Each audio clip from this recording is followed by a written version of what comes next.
This podcast contains strong language and examples from real-life scenarios that some may find disturbing. It is intended for mature audiences. Listener discretion is advised.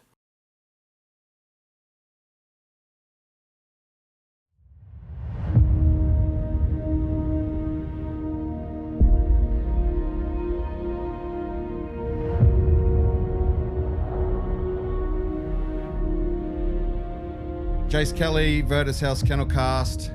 It has been a minute since I've done a podcast. I've been out developing dogs, but have I come back with a cracker? A lot of you in Australia probably don't know this name, but this guy has been crazy influential in the military working dog world around the world in special operations. So strap yourselves in. We've got a hell of a story for you. This is Virtus House Kennel Cast, presented to you by Canine Solutions Australia.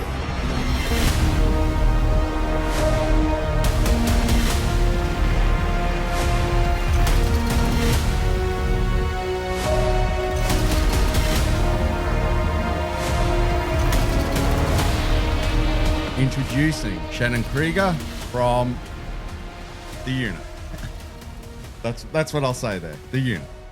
Welcome to Australia. Thanks, Jace. I'm super excited to be here, and I appreciate you having me. What a wonderful country.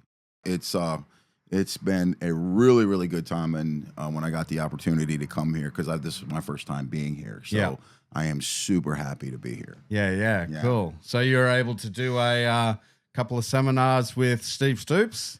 Yeah. So Steve called me because he got the invitation from Matt Summers from Von Summers Kennel. Yep. And shout out to Matt. Yeah, yep. Shout out to Matt. Wonderful decoy. We had a great couple of weeks of dog training. But when he asked me to come with him, I said, absolutely. I haven't been to Australia. And of course my wife wanted to come. Yeah. And that was another story in itself because I left anyway, and because I wasn't going to pass up the opportunity, and she ended up taking her and my son ended up going to Disney World. Right.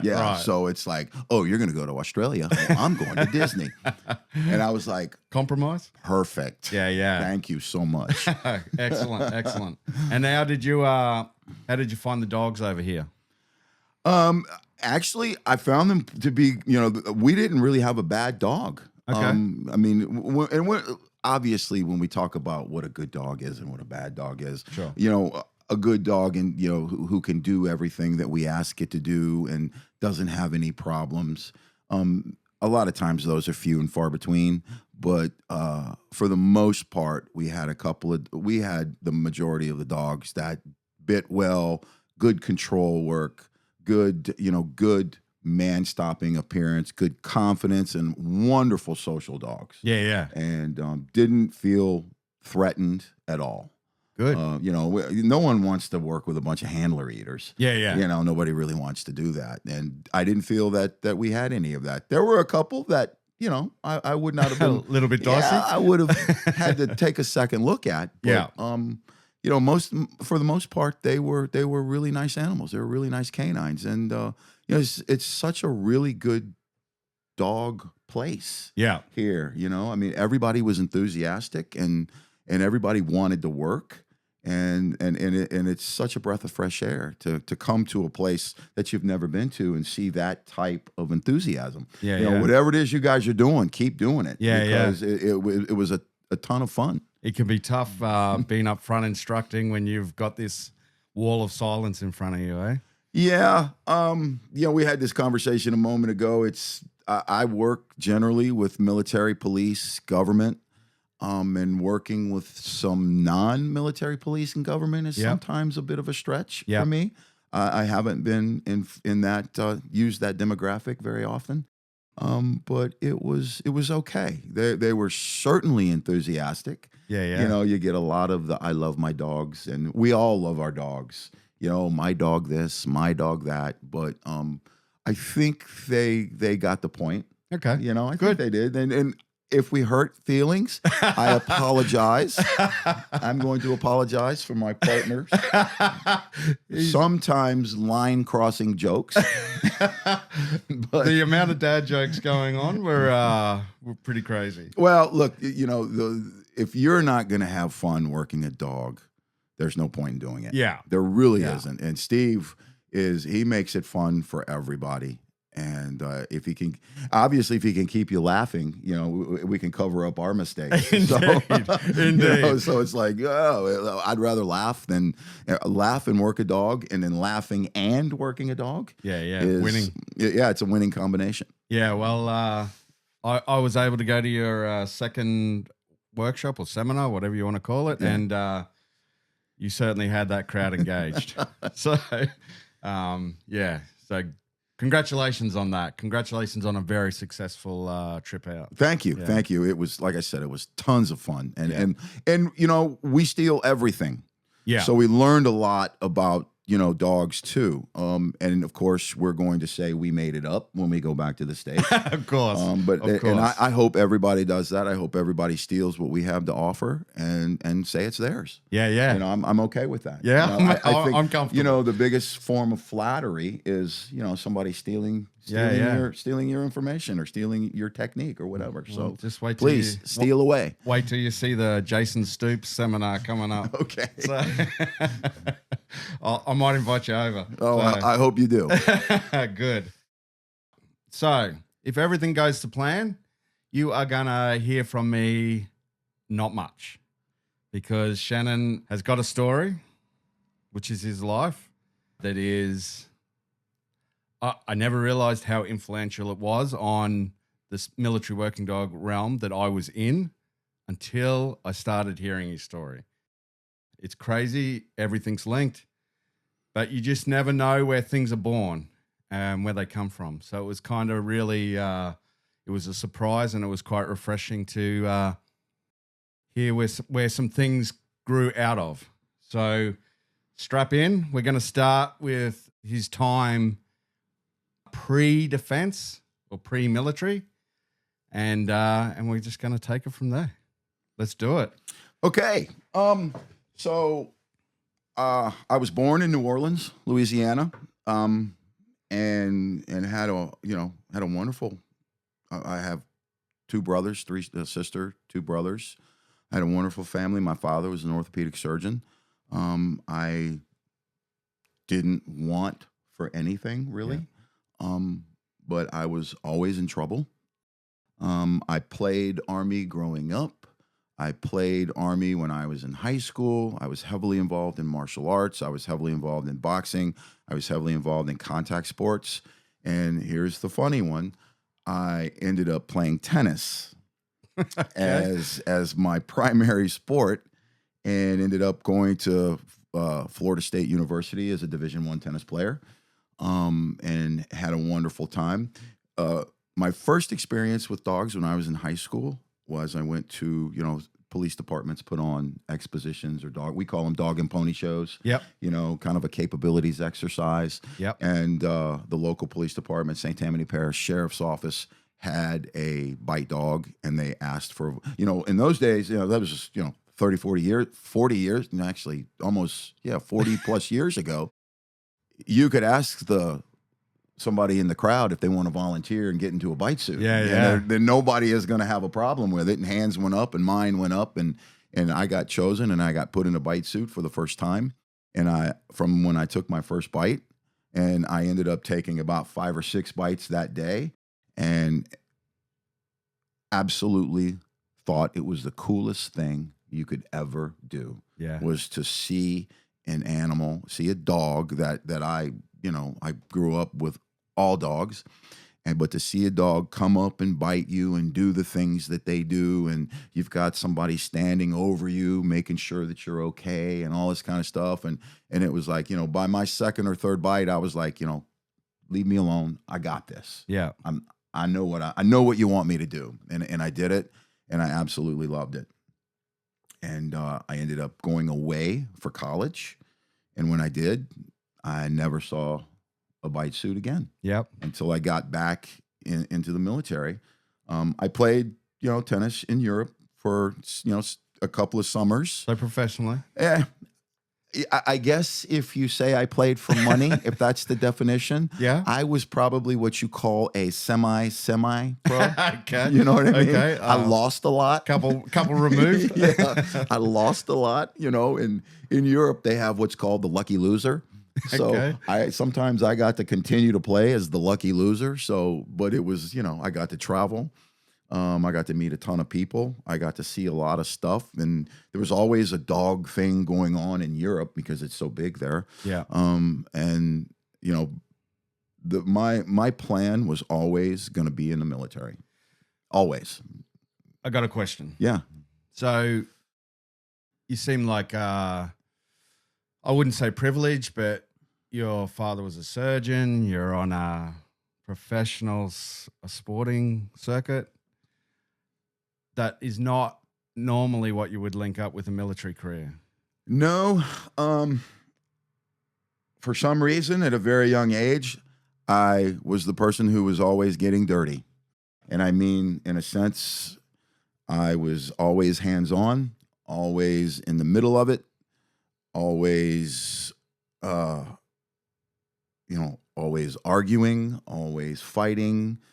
I was probably what you would call rough around the edges as a youngster. Okay. And that's what my personality was. My father was, when I was in 6th grade, I was getting into a little bit of trouble, and he said, we're going to take some of that aggression and you're going to go to the local boxing club.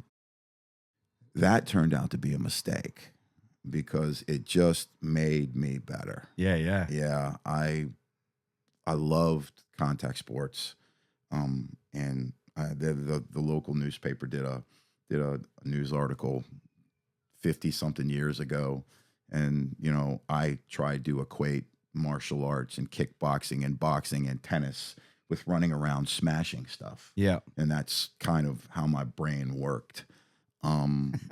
And I have a 12-year-old son, so I'm going the total opposite direction. Yeah, with yeah. that. But Yeah. I see it. I see it in him too. And my wife is, he's a small version of you. And I was like, oh man, I don't want a small version of me. Bit of karma coming back at you. Yeah, that's a big, huge bite. That's a big bite. But yeah, I just ended up, that's what I always say. I wanted to get my hands dirty. When I enlisted, so I finished playing tennis. And what age are we talking? I was 26, 27 years old. So a little bit older. I was way older. Yeah. I was close to a decade older than the youngest guy in my platoon in basic training. Yeah. And my father was furious that I enlisted because he wanted me to become an officer. And I was not, that just wasn't the plan. The plan was to carry a gun and fight. To get dirty. Yeah, to get dirty. And, obviously there are officers out there that are getting dirty in their own way. Sure. But, that path is just different from the enlisted guy's path. And my path was the enlisted guy's path. And when I joined the Army, I had no intention of ever becoming an officer. I joined and had a Ranger contract from day one. So I went straight to after basic training, AIT, I went straight to the Ranger Battalion so in the United States, if you have college, I had a college degree, you come in as an E4 and not an E1. Yeah, right. So they call you a college boy. Okay. And that must have gone well. Oh gosh, all the DIs, all the drill instructors say, "Oh, you're an E4. You got college. You think you're smarter than me?" I can imagine. And I did make the mistake one time of saying yes, I probably am, and paid for it, brutally paid for it. But that was the fun part for me. That was the wonderful part for me. And I'm going to go off on a little bit here and say, in a Ranger Battalion, they're not doing it now, but it is hard. And they treated privates hard. And there are things that were done, that are now considered hazing, weren't considered hazing when I was there. And that's the stuff that I loved. I just loved it. Hanging off of a wall locker, they called it the Batman. You've got your feet on top of the wall locker, and you're hanging down by your feet, and you're supposed to pretend that you're a bat. And as long as your feet can hold you up there without you dropping, these big, tall, almost floor to ceiling wall lockers with a little, you put your pair of boots on the top of the wall locker. Well, you have your feet up there and you're laying down and you're facing the wall locker. And that was the fun part for me. Or when you get into the truck, into a 5-ton as a private, you're not allowed to sit on the bench. You sit on the floor. So you're nut to butt with a whole platoon of privates. Yeah. And you've got everybody who has a Ranger tab or an NCO sitting on the seats. And if you have one NCO in that truck, he's the only one on the seat. Yeah, right. There's nobody. I mean, there could be plenty of room on the seats. If you're a private, you're sitting nut to butt with your buddies on the floor. And that was the kind of thing that I loved. I drank the Kool-Aid at the Ranger Regiment. It's a wonderful institution. It is the last bastion in the U.S. Army of discipline and hard charging, going in first, airborne Ranger soldiers. Yeah. And I just loved it. Well, they're building resilience, aren't they? Oh, yeah.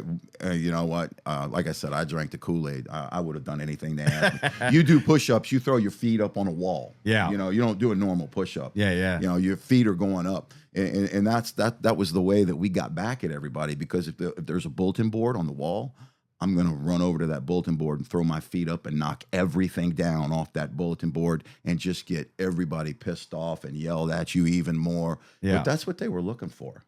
They're looking for, or if you, and we did a seminar with Stoops, who's got all the jokes. And I told my joke, my Ranger school joke, right? Yeah. And it was just coincidence that it's a dog joke. So when you go to Ranger school, you've got to be able to come up with a joke in a matter of seconds. And my joke was, a 3-legged dog walks into a bar, asks for the man. Who is the man that shot my paw? Oh, my God. Come on. Dad joke warning. I'm looking for the man who shot my paw. That always got a bit of a smile. And it was a coincidence that it was a canine joke. Yeah. Years later, when you get in the regiment, I was there as a private, and I became a squad leader. So what time frame are we talking? 93. Okay. Got in 93, and around 97, 98 time frame, I was a squad leader. I was a staff sergeant. Pre 9/11. Pre 9/11, and I got the opportunity to go to selection. It was I didn't even really know what the unit was when I got into when I got into the Army, and then we worked with them a little bit. Sure. And sorry to interrupt. No. Did the Rangers have a dog program back then? They did not. Right. This was all pre 9/11. Went to selection. Yeah. Got the opportunity to go and made it. And between all of this, I still had not been involved with canines in the least. It just never presented itself. And when I went to selection in 98 and ended up, being fortunate enough to make it through. Yep. And got to walk across the hall and become a junior operator. I got to be involved in a group of people where a canine program was a possibility. Yeah. And it was presented to me as a volunteer basis. So when you got there was no program? Not that I was aware of. Right. It was in the background of, so when you're there as a young guy, and I'm not young in age, but as a young soldier, a young operator, you don't know anything when you're in OTC, which is the operator training course. You only know what you're doing at that point. And there was a program being started while I was there. And when I got there and I was able to go across the hall, pure luck, my personality fit the squadron where the two people were starting the program. So when I got there, and again, I was purely lucky to get on the team that the two original plank holders were on that team. So do you consider yourself a plank owner? I was number 3. I was the third guy, and in a sense, I do consider myself a bit of a plank owner, yes. But not, if you're looking for the original 2, I was number 3. So right. No, I wasn't. But I became you know, when it was presented to me, it was, hey, it was a volunteer thing. And it's the same thing when I was going to the Army as a young man. I always knew I wanted to be there. Yeah. I just knew it. Here, this is a thermonuclear device. This is how this works. Oh, that makes total sense to me. Yeah, yeah. So that's what happened. And Yeah. that's what I did. And they asked they asked for volunteers. My hand went up, and I never looked back. A day after I volunteered, I walked into a team room. There was a kennel, and one of the original guys, his name was Pat, handed me a leash and said, "Go forth and prosper." Right. And that was, again, the beginning of my cold drink, the cool drink from a fire hydrant and canine. And so Pat McCauley and Alan Miller were the two original people, both senior enlisted guys, probably between the two, 50 plus years, 50 to 60 years of military service. Yeah. And they're both retired now. They're both command sergeant majors. And those were the original guys. And I was fortunate enough to get put on a team where those two men were my mentor. And not just for dog stuff, but for just life in general, for tactics, techniques, procedures, military history, you name it, life, your life's experiences. I had these two unbelievable leaders as my mentor. And that's why I say I'm just was ridiculously lucky, because I walked into a room. I'd never met these men before. I'd never met these guys. And I walked into a room, and that's who I have, and it was like, boom, hands me a leash, little fire eater named Arco, a Malinois. And here it is, get him out of the kennel. He's grumbly and rough and edgy. And he became my dog. Well, let's delve into that. Okay. Arco, our first Malinois came from a kennel in San Antonio. He was a typical Mal. Yeah. Just off the wall drive. Yep. But was already, I don't even know if he was titled. I don't think he was titled, but he would sit and, do the normal things that you would want him to do. And he already bit. And I was hanging on to a leash and starting to get into what we were doing. And it was just basic handler stuff. Yeah. And these guys really, Pat and Alan weren't dog trainers they were sort of in their own right, but they weren't. That's my next question. Yeah. Like, where did they learn the craft from? Well, one of our biggest influencers in the early days was Brian Mowry. Okay. So Brian he's the head dog guy for the Secret Service. And Brian was involved in our training and, kind of in our dog initiation. And, he's a super dog man because he's been doing it a long time. And we just sort of introduced it and made it up as we went as to what we really wanted, because we didn't really know what we wanted. The original reason why we were able to get a dog there in the first place was because of let's just call it a structure clearing issue. Okay. And Pat and Alan had figured out that there's a better way to do it. And that better way involved dogs. So a proof of concept was born. And this is still, 98, 99. Yeah. Pre 9/11. Yeah. And I'm a junior operator walking across the hall, still not really realizing what I'm getting involved in. Had no idea what this was going to become. And it just sort of went that way. And Pat and Alan, we were all together at the beginning, and we were working with Brian and doing some basic dog stuff. And Brian pushed us over to Von Lick Kennel. Oh, yeah. Kenny Licklider Yeah. in Peru, Indiana. Yep. So I cut my teeth with Kenny. Okay. Kenny and I became best buds. I probably spent, in the early days, maybe 7 months out of a year at his kennel. I went through every course he had to offer and started teaching course. He asked me to teach some courses with him. And one of the original guys that I met after my... And this is still really, I met Steve at VLK around 2000, still pre Okay. 9/11. Yep. And I started working with Steve Stoops, and anytime I went to VLK, Steve, just drove down, and he and I ended up working together quite a bit.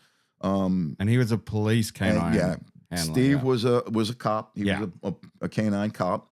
I worked a lot with Big John Irwin, and I was one of Kenny's trainers, and he is a big TSA guy now.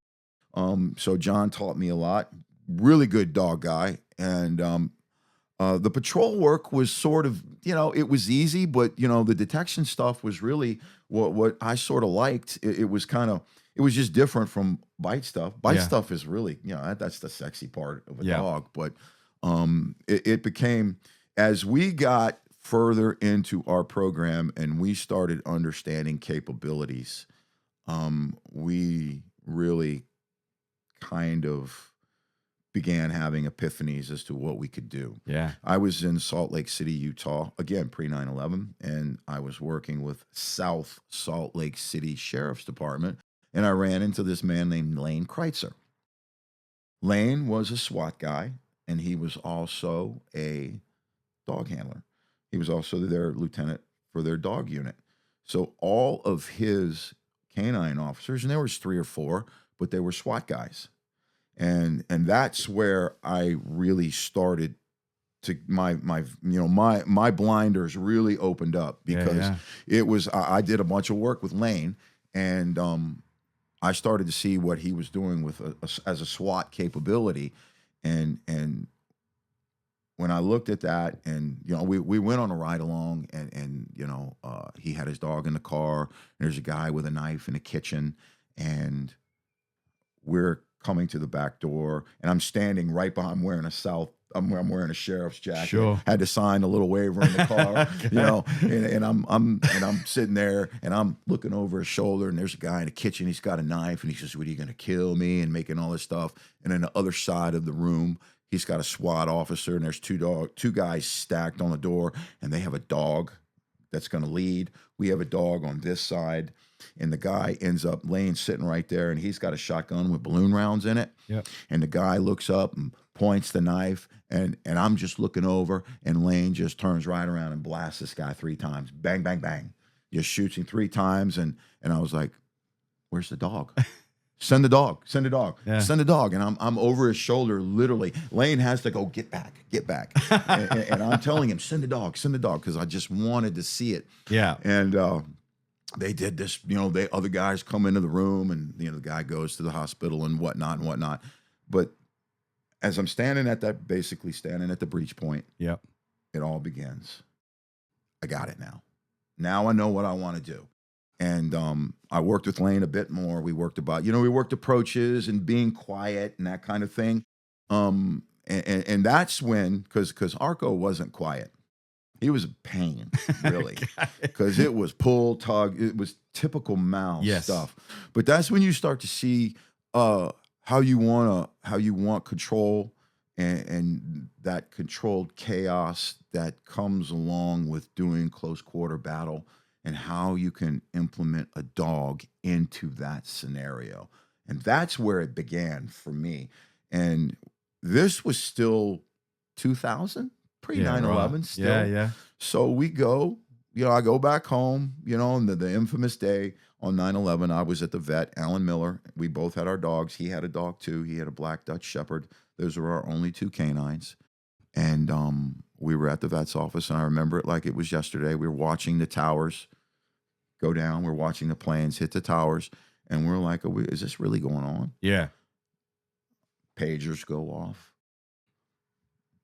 And then, the bat phone rings, and, And it's real. the next thing you know, I'm in full kit, sitting in front of our compound driveway with gun jeeps, with standing orders that if an aircraft comes into view, to shoot it down. Yeah, right. Yeah. And we're in North Carolina. Yeah. You know what I mean? Yeah. I mean, this was a surreal moment. My team leader was a guy named Chris Kernick, who was this dude who has this weird vision, this Renaissance vision of intelligence and technical know-how. And, I see him shaking his head, you get that look, and it's like, oh man, this is real. So we ended up going to Afghanistan a few days, however long later. Changed everything. Wasn't that far, when we were in Afghanistan. And we had our dogs with us. And we still had no idea what we wanted to do with them, other than doing maybe some basic building searches and area searches and things like that, which are all police tactics. Yeah. And we come back, I end up getting injured in Afghanistan, and I was in a helicopter crash. Yeah, I had a bad day on that day. Yeah. End up getting, evaluated and reevaluated, and things got worse and worse and worse. And from end of 2001, 2002, I'm injured, but I am now a full-time canine person. So the marching orders were go forth and expand this program. And we had a video teleconference with, and I think it was General McChrystal, who was the SOCOM commander at the time. And he looked at us, and Pat is sitting next to me, and I'm here, and another gentleman is there, and he says, how fast can you field 30 dog teams? And of course, I exploded. We can do it. Yes, we can. And I get the calm down there, young man, from Pat. And he says, we're not going to do that. We are going to do what is good for the unit, and we're going to keep the program within the unit, and anything that we learn, we'll give to everybody else. So that's how it started. And then at that point, I'm friends with Steve. I give him a call. You want a full-time job? And he says, yeah, but I have to retire first. So I said, okay, how long is that? A couple of months, not a problem.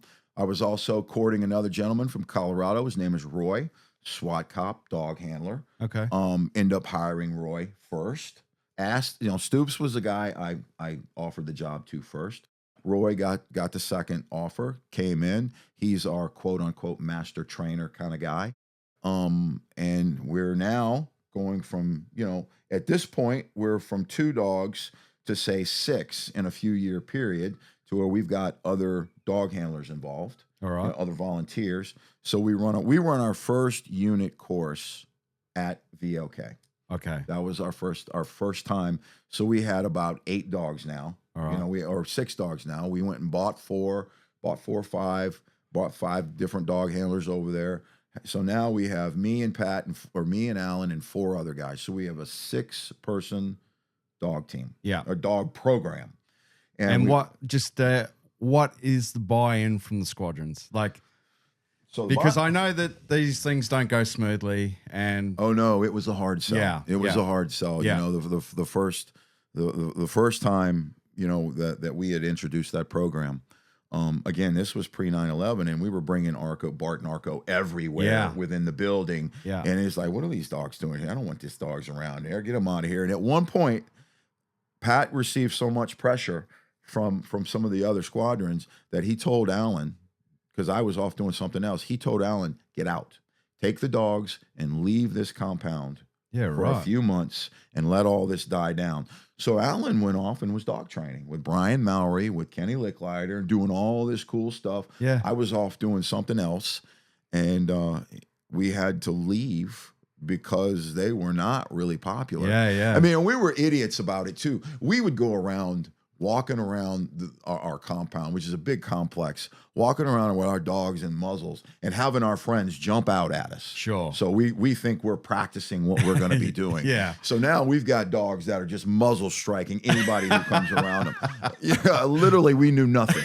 Yeah. And it wasn't until we started to get some civilians involved, and it's like, what are you doing? And it's like, well, what are you doing? What do you mean, what are we doing? We were just having a blast. Yeah. Oh my gosh, it was so much fun. Yeah. And it just, after that, it started to grow. So 4 to 8. Yeah. So we went from 2 to 6, and after a couple of things that happened, we had some canines in Afghanistan that did some Alan. So our very first combat assault dog handler in SOCOM history was Alan Miller. Alan Miller and his dog Bart. Pat handled Arco, But our first, and we might even say a combat tour pre 9/11 in the Balkans could have been talked about, but we're really not going to worry about that. But let's just say Pat and Alan were the first, but the first GWAT dog handler was Alan Miller, going into Afghanistan, running around, causing mayhem with a dog. And we really started to see, with tunnels and with underground things, we really started to see what a full capability could look like for us. Like from the start of his time, you kind of started to see it, or did it take a little bit of nuancing? It took a little bit of nuancing, but we had already done some things. Yeah, and it was like, how are we going to handle this? Well, we're going to put a dog in a tunnel. That's not a problem. And I guess one of the bigger incidences was we put a dog in a tunnel outside of a target, and the opening to the tunnel in the target got moved, and people started running out of it. Yeah, right. Where there were good guys in the house, and bad guys start coming out of a hole in the ground. Yeah. And they were coming out of a hole in the ground because there was a meat missile running up the tunnel. Yeah, good. And that was Bart and Allen, and that just we got it now. We know what we're gonna do. So when you get a program, you've got to have three things, and I've said this before. You've got to have good people, and I feel that we had at that time really good people, and I'm one of them. So I'm boasting. I'm gonna pat myself on the back. Hey, hell yeah, you should be. And the second thing is support, and during that time when GWAD kicked off, SOCOM was well supported, and we had plenty of support. After the little Afghanistan incident, the buy-in was way easy. Everybody now wants to do that. You don't get to shoot somebody, but you can dog bite them. Yeah. Oh, come on, we want to do that. So we had volunteers out the yang. Yeah. But the third thing you got to have is timing, and that catalyst. And our first catalyst was 9/11. We went from 2 to 6 to 20 in a couple of years. Yeah. And our facility was 2 runs in a trailer. And that's it. Picture 2, a 4x4 hole with a den, and in an 8 to 10 foot run and a fence. Yeah. That's it. And a trailer sat right in front of it. Yeah, right. And it was bare bones. Yeah. And, we were doing our own kennel. We're cleaning kennels and taking care of dogs. And then we get our kennel, we designed it, and it began to be built. And when we got back from our first real handler course with 6 plus dogs, the kennels were finished. So the guys had to take their dogs home. Oh, shit. Yeah. Okay. So the dogs have to go home with them because we have no place to put them. We're stacking up, the very kennels in our would-be dog kennel. And it's like, this is not going to work. Yeah, so the guys are like, what, we'll take them home. Yeah. We figured it out, we read the military working dog manual from Lackland Air Force Base. Sure. We read that, and we wanted to follow all of the rules and regulations. And we did, and we took dogs home, and it wasn't incident free. Yeah. We had to strike a $30,000 check to a neighbor at one point, because of the things that happened.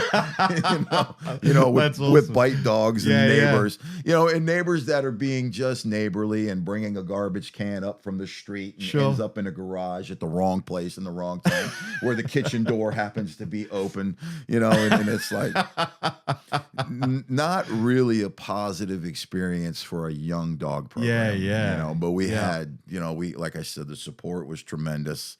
And we go from, now we have, a dozen or so dogs and 2 civilian trainers, and Iraq kicks off. Right. 03, 04, we end up going into Iraq. And when we went into Iraq, we had a capability. So we had a capability that we could really use. And I made, at this point, Pat and Alan had gone off to do bigger and better things in saber squadrons and in leadership positions and high-ranking badass operators. So I was the single program manager at the time. Yeah, yeah. As a broken soldier, I'm active duty. I'm injured, and I'm like the would-be PM. Okay. For a short time, and Are you on two fronts here? Are you both in Iraq and Afghanistan, or do you guys centralize into one battlefront? so we were not really. We kind of had our toe in Afghanistan when Yeah. Iraq kicked off, but I wouldn't even consider our presence to be. I mean, I think there was probably an L&O there, kind of tracking things. Gotcha. But the main force, our main objective was Iraq. Yeah, okay. Was it OEF? Yeah. Yeah, no, Yeah. OIF, Operation Back Iraqi. then? Yeah, Enduring Freedom was Afghanistan. OIF was Operation Iraqi. Yeah, there you go. So Okay. OIF became the focus. And we made you know how you can sell a lot of things that make sense to the command, Yep. especially when there's a war going on. Yeah, yeah. So one of the criteria for the dog trainers who are civilians, and there's 3 of us now, because I was actually in the process of transferring over. So I was medically retired. So in 2004, I was active duty and I do a tour in Iraq, but I had retired in the middle of that rotation. Oh, okay. So my status changed from active duty to civilian. Yeah, right. And I still have my guns. I haven't turned anything in yet. I'm still all kitted out as my original basic initial issue, the BII. And I still have all the issued stuff as an active duty operator. And one of the bigger things that we did, and I was really happy about this, and I talked to Pat about it, was I wanted to push the civilians forward. And I wanted to be forward. So I kind of had these other 2 goons behind me. Yeah. Steve and Roy.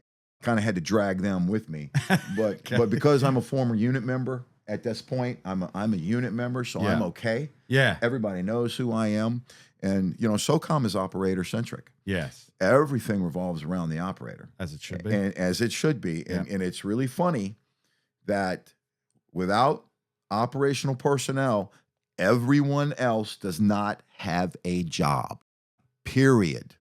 Sometimes the support things and the command things get a little bit bigger than they should, and they think that they're, without us, you can't. No, we can do it without you, I promise. It will be a lot more difficult. It certainly will. But I'm telling you, back in the old days, we did it on our own. Yeah. So we don't need you. But at that point, it was make the sales pitch. We need to have our civilian dog trainers forward. And that's exposing them to a war zone. And what did the boys think of that? Your 2 civilians, obviously. Steve Steve. Roy. Steve was, drooling. I can Steve imagine. couldn't wait. Steve was told you're going to go to war if you come here. So he came in, ready to go. He's a former Marine, so he didn't have a problem with it. He was, and our other trainer didn't have a problem with it either. He was an active SWAT guy. So, these are all basically action guys. Yeah. So they want to get it, and we put it in them. We put it to them. Yeah, we're gonna see it. So let's go. And the reason we did that was because we really needed that on-site intel, is problem solving, is what's going on with a dog when he's doing this. Because in the early days, complacency was a problem. We weren't getting into a gunfight every day. There was dry hole after dry hole after dry hole after dry hole, because this was a great Saddam Hussein hunt. It took a while to find him. A little while. And so it was dry hole, like I said, dry hole after dry hole. And we started really developing these TTPs, and we started seeing specific squadrons were using all operator handlers. And we started seeing what CQB with a dog would actually look like. And there was a time when some of our, original plank holders and some higher ups, told us that you'll never be able to do that with a dog. We were told we couldn't do it. And that was a personal challenge to me. Again, we had Steve and I, unfortunately, a couple of years, a year or 2 down the road, Roy doesn't work out as it does. Okay. Yeah. That happens. When this is operators are an A-type crowd, and it's sort of funny, and we're the biggest group of spoiled babies that you're ever going to come across because we get what we want. I mean, and that's the bottom line. I don't care who you are. If you've been in that realm, I'm not lying, and every operator that's listening to this is going to say, yeah, that's probably true. That's right. So, we cause international incidences if we don't do the right thing. Yeah, yeah. So we had decided that we are going to do CQB with a dog. And how do we make that work? Well, you got to have an operator. So we had CQB. What's just for everyone listening? So CQB is close quarter battle. This is direct action. Yep. This is counterterrorism tactics. This is going into a room and flooding a room with a dude with guns and killing anything that's in that room, and then moving to the next one. So we wanted to do it with a dog, and the trick is the dog can't bite the good guy. Yeah. And that's a bit of a spin. Especially back then. Yeah. The dogs that we were purchasing were super high-powered dogs. Yeah. And they would literally bite anything. But, we were walking around the compound muzzle fighting everybody. So we were training them to do that. And again, be careful about what you want to train your dog. Seriously, because there's no telling what's going to happen. And we were training these dogs to fight. And we were stupid enough that these guys are in military uniform and they're getting into fights with dogs. And the dog is like, oh, I see who I'm supposed to bite. Yeah. So our original dogs, Bart and Arco, were horrible CQB dogs. Horrible. They couldn't have been. And thank goodness for Steve. We sat back and we were literally in a room in a shoot house with a tennis ball and a group of guys with guns and a dog. And we were figuring it out. Yeah. And this is where what we call the CQB dance. And this is how it was born. We'd roll the ball into the room and the dog would go in and all the operators would go in and clear the room. Stop. Dog gets the ball. Everybody pets and plays with the dog. He's happy. You're happy. Go to another room. Roll the ball. Do it again. Do it again. We're clear. We have shoot houses that have it's a hallway with open rooms right and left all the way down. And we would do that all the way down the hall. And at the end of it, in our mind, there would be a guy in a bite suit. Right. Or a bite. Yeah. We all, you want to reward your dog with a bite, the highest form or whatever. Be careful about that. Yeah. Okay, because biting a bite suit is easy, and this is a segue into the selection process and into the dogs that we're buying and their sport background and that kind of thing. But that's how CQB was born with a canine was the CQB dance, and literally the first time we rolled the ball after 5 or 6 runs, rolled the ball into the room with the guy in the bite suit. The dog walked right by the guy in the bite suit and grabbed the ball. Yeah, right. What a devastating shot to us that was, and we did it in front of a bunch of people. Right. And they're like, WTF, man, what is this? Yeah. So, you have to figure it out and make it come alive and agitate and all that kind of stuff. Then you start getting into operators grabbing bad guys and doing that kind of thing. And at the end of the day, when we were finally operational with that technique, what you have is 10 or 12 mini dog handlers, 10 or 12 operators that are carrying guns and bombs and pistols and whatnot, that also know how to call a dog, that aren't going to get hanky, that aren't going to get, cheeky around him, that are going to have settled nerves, and being able to grab the dog and send him into a room, follow him in, grab the dog off the bite if necessary, suitcase that dog to the next place. And that's not the dog's original handler. Yeah. The original handler is mixed in somewhere in that, because free flow CQB is basically chaos. It's controlled chaos. You end up where you end up. And wherever the dog ends up is where he ends up. And at some point, you're doing a lot of this in a muzzle. Cut him loose and let him go. Yeah. Let the dog do what he's going to do. He's going to run in the rooms and cause his own problems. We're going to be able to recall him back and send him into a room, and guys flow in, and it becomes this really neat dance. And it was this cool kung fu artistry, and it was really neat when you're standing up on top, looking down and watching this stuff happen. And we of course we did it in a muzzle as well. But to really watch it and see with real time live fire, reactive targets sometimes if you want. Sims was great. Sims guns, Simunitions was wonderful for us. They're not loud. They hurt like hell. And they really, you've got reactive targets.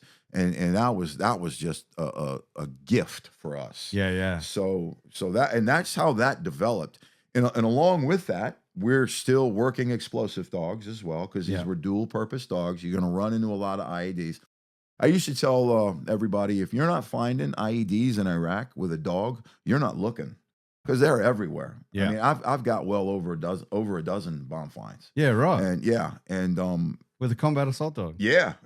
Or with, I was actually a civilian at that time, so I'm not really doing CQB with a dog anymore.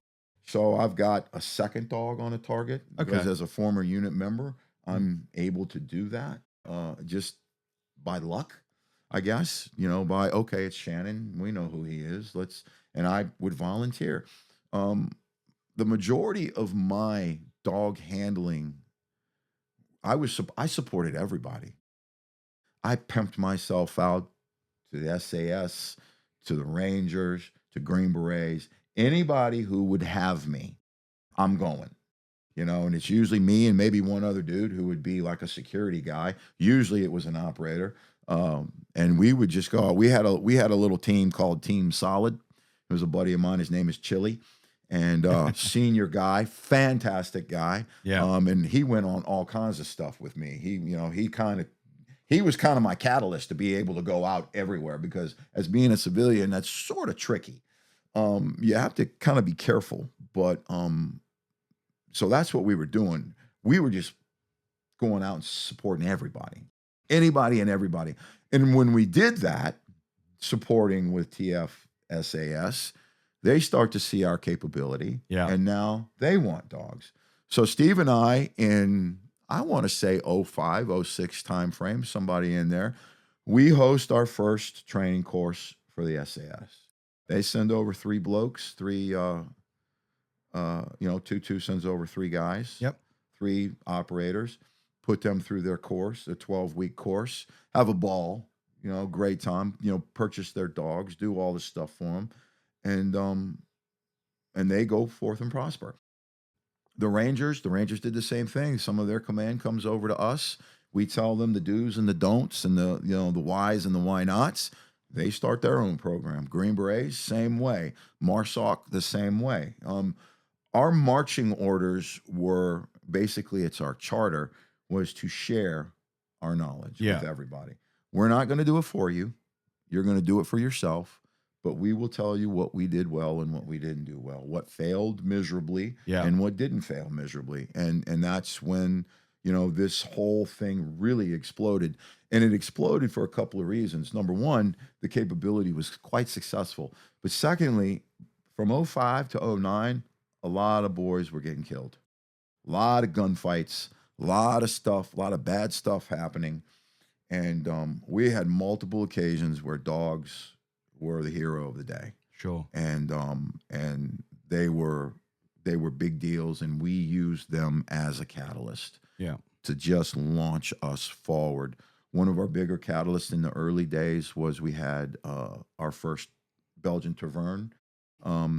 He was clearing a stairwell, round the corner, leading a group up the stairs, round a corner into a long hallway, and eats a machine gun nest.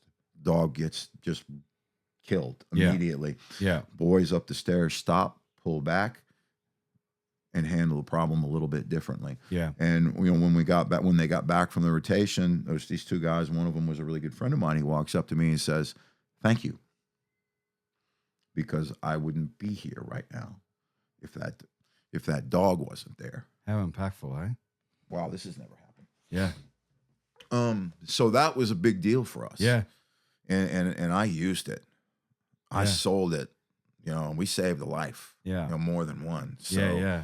That's fuel. Yeah. Huh? Oh, yeah. And these were the catalysts that you have to have. And We expected to have them, but you don't know when they're going to come. You have no idea. And when they do come, you have to take full advantage of it. So I was asking for more money. We were asking for everything, and we got it. You know, a GWAT, that was nothing. Yeah, this, fine. That GWAT, boom. That's the kind of support we had. And Just to pause for a sec. sure. So obviously our military members will understand what you've just discussed with the dog dying and saving people. But for our civilian listeners, that may be a bit confronting. But we've got to understand that these dogs are here to save military members. We must remember that at the core of everything, you love your dogs. Everyone loves their dogs. You look after them. They're fellow soldiers. We totally get it. But at the end of the day, they are there so military members don't die. Oh, absolutely. Yeah. And that was a very eloquent way of putting it. Very well spoken. And that's exactly what we did. We never sent a dog into a gunfight that didn't have a human following it. Yeah. And at the time, we didn't know that machine gun nest was there. But it had been a battle. You know, I wasn't there personally, but it had been a battle up to that point. And you're putting men in harm's way. Yep. And the dog, you know, again, as you said, it is ridiculously unfortunate. But, you know, for a human soldier to die instead of an animal, that's negligence in my thought process. Sure. This is why we developed this capability, was to save lives. Yes. And if it's not going to save a life, it doesn't have a purpose, it's not going to be there. We did not rate success on a target just by having a canine on the battlefield. Our successes were rated by that dog doing that. That was a success. And while it was horrible that our dog died, a person didn't. A human went home, you know, and at the end of the day, we went to extraordinary measures to keep those dogs alive. And we developed, I mean, and we can even get, this is a great segue too, to talk about what we did develop. Yeah. We developed some of the better veterinary and combat life-saving canine capabilities because of that. You know, we developed a capability to where if a human was going to an Army hospital as a gunshot wound or whatever injury, you stop the bleeding and you get them to the hospital and get them in front of a professional doctor, period. So we developed that for a dog. Humans would go into basically an emergency room and go to the right side, and the dogs would go to the left side where there's a vet and a full staff waiting to care for that dog. If he was still alive, if we were still able to save him, we would save him. And you know, the cost and the personnel and all of this, you know, we had multiple times where we had human doctors working on dogs just because they wanted to save the dog. And they didn't have a soldier to work on. Fantastic. Because we have a dog there, yeah, we have less casualties. So, I mean, yeah, it's a horrible, horrible thing. You know, I might get in trouble for telling this story, but our first dog that was killed in combat, we brought him home in a fully decorated casket because we didn't know how to do it yet. Yes, yeah. We weren't real sure how that was supposed to go. Yeah. And I'm going to throw my friend Alan under the bus, and he did it, and he led it, but he also was smart enough to realize what he had done. And when we pulled him off the plane, we got him off the plane without the other guys in a casket. Because we didn't realize, again, we're trying to think, you know, you can logistically try and work as much stuff out as you want, but you're going to forget something. You're going to come across something that you don't know how to handle it. Yeah. And you have to figure it out on the spot. And thank God he did what he did. You know, we weren't trying to say anything. What we were trying to say is this dog is a soldier and we want to get him home. We want to bring him home from the battlefield and bury him in what we began a canine memorial at our compound, at our kennel. And all of our dogs that were killed in action are put in that cemetery. And it's a very well structured place for a dog to rest.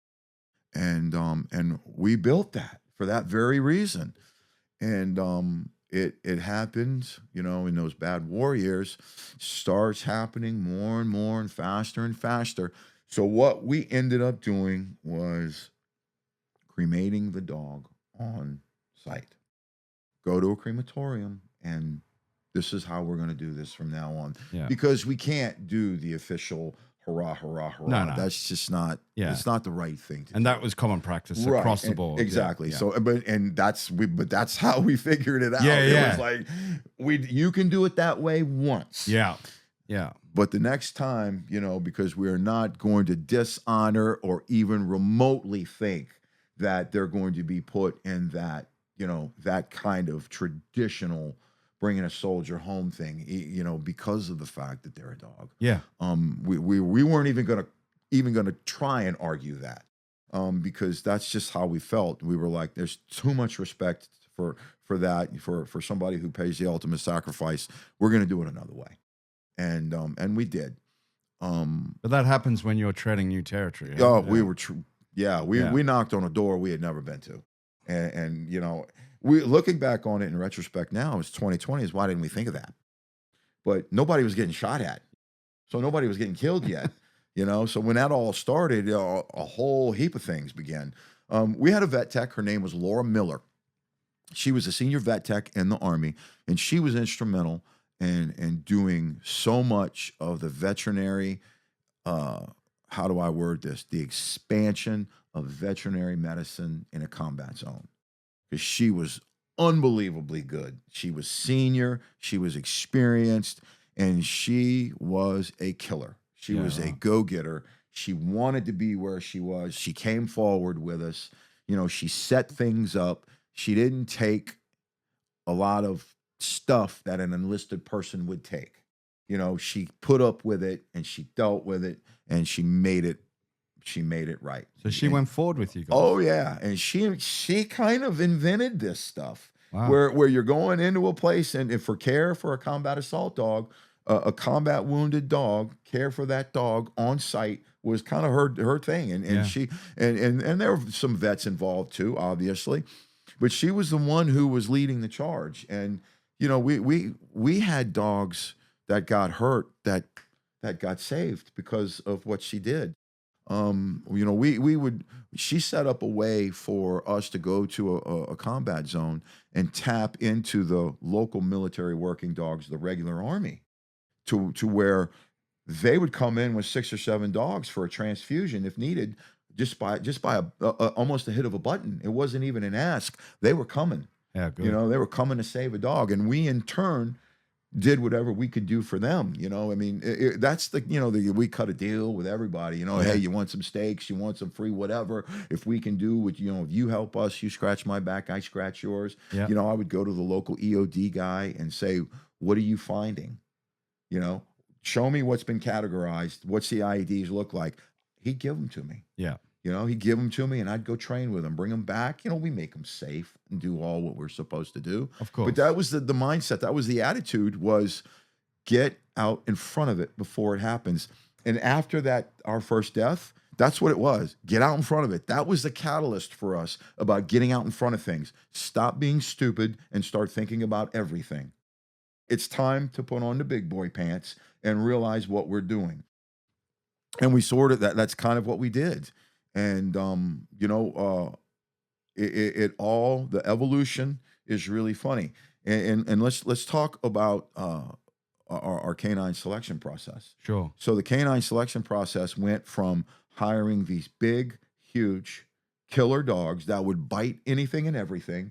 And believe me, we had a lot of accidental bites. I don't call them accidental. I call them negligent now, because we just weren't smart enough to realize what we had. Yeah, right. And really what we wanted, we were figuring out along the way. And Steve was, Stoops was one of the bigger instrumental players there, because he had seen more dogs than everybody else. And he's like, why are we even buying these dogs? Yeah, right. Stop buying them. Stop buying a dog that's loud and edgy and hackly, and get the quiet timid one. Yeah. You know, and teach him what we want him to know and bring that out of him. And where are you getting that from? Well, we were going to Europe. Right. So again, we talk about selection. We were buying dogs with Brian Mowry and the Secret Service and through Kenny Licklider. And then we started to go to the source, which is what's always going to happen. We're going to go straight to the source and we're going to buy them ourselves. And we would go with vendors. Adlerhorst International is out of Riverside, California. That's Dave Reaver and Mike Reaver. Hugely instrumental in our first initial purchasing of our own dogs. And Dave would go over and buy dogs specifically for us. And then finally it was like, hey, can we come with you? And he's like, yeah, come on. Well, I don't know why you're not. Yeah, I don't know why you're not coming with us. Come on. So we started going with Dave, and he would introduce us to people, and you know, we became, you know, just the group of Americans. And it wasn't long before the Navy was doing it, and you know, the Rangers were doing it.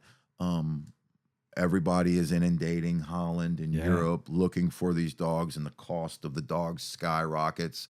And we were buying titled dogs at the time, and a KNPV title or a Schutzen, an IPO, whatever, you know, were expensive. And then it became a KNPV trained dog. Wasn't exactly titled, but it was trained, and that was expensive. And then it became down to a green dog. You know, and that's where it all got really good. What's a green dog? A green dog is just a straight dog who doesn't have any training. Right. Very little. He may have some foundation work, which is cool. We really weren't buying puppies. Yeah. Our younger dogs were generally over 12 months. We bought a couple of dogs under 12 months, which we would consider a puppy, that were exceptional. But we really weren't into developing them yet. That came further down. That came further down the road when we really started getting very specific as what we wanted them to do. We wanted them to be, look, if you're on a target and you grab a bunch of people and you got there by helicopter, you're going to leave by helicopter. Yeah. So you're going to put 12 or 14 dudes with guns in a helicopter. Yeah. And maybe a group of detainees in a helicopter. And if you've got a bite machine with, you know, a chainsaw with fur in that, sitting on top of everything, because you're going to stuff as many people as you can. Well, I think we literally put 14 or 15 people in a helicopter with full kit and bad guys. You're just laying you get in how you get in. Yeah. There's no method to that madness, especially when you're leaving, because sometimes you might be leaving in a hurry. Of course. And that was interesting. I did that a couple of times, and I was like, you know, the SOP became just put a muzzle on him. But if you're in a hurry, sometimes that may not happen. And we had some incidences that could have been, averted had we had the time to put a muzzle on a dog. But if you're hitting it at a run, muzzle schmuzzle, get in the car and go. Yeah. You know what I'm saying? And it was there for vehicles was the same thing. There's only so much room. And every little space is accounted for, is taken. So we built travel kennels that were basically built into a position in a vehicle. And these were kennels that we designed and built. They were smaller. They were made out of stainless steel, but the doors opened in 4 ways. They opened up, this way, right, and left, and they were just covered with hinges. And however you can set it in there is where you had a hinge that the direction would work, right? We had a couple of incidences where when you start sitting, it was stainless steel, but when you start sitting and putting weight on them, it moves and bends and does things and buckles. In mid-flight, when you have a piece of stainless steel door fly off, you literally have a projectile flying through the air. So, and that, that happened a few times. Yeah. And I wonder, what happened to that door? I don't know. And I hope nothing horrible happened. Yeah. But these were the things that you deal with.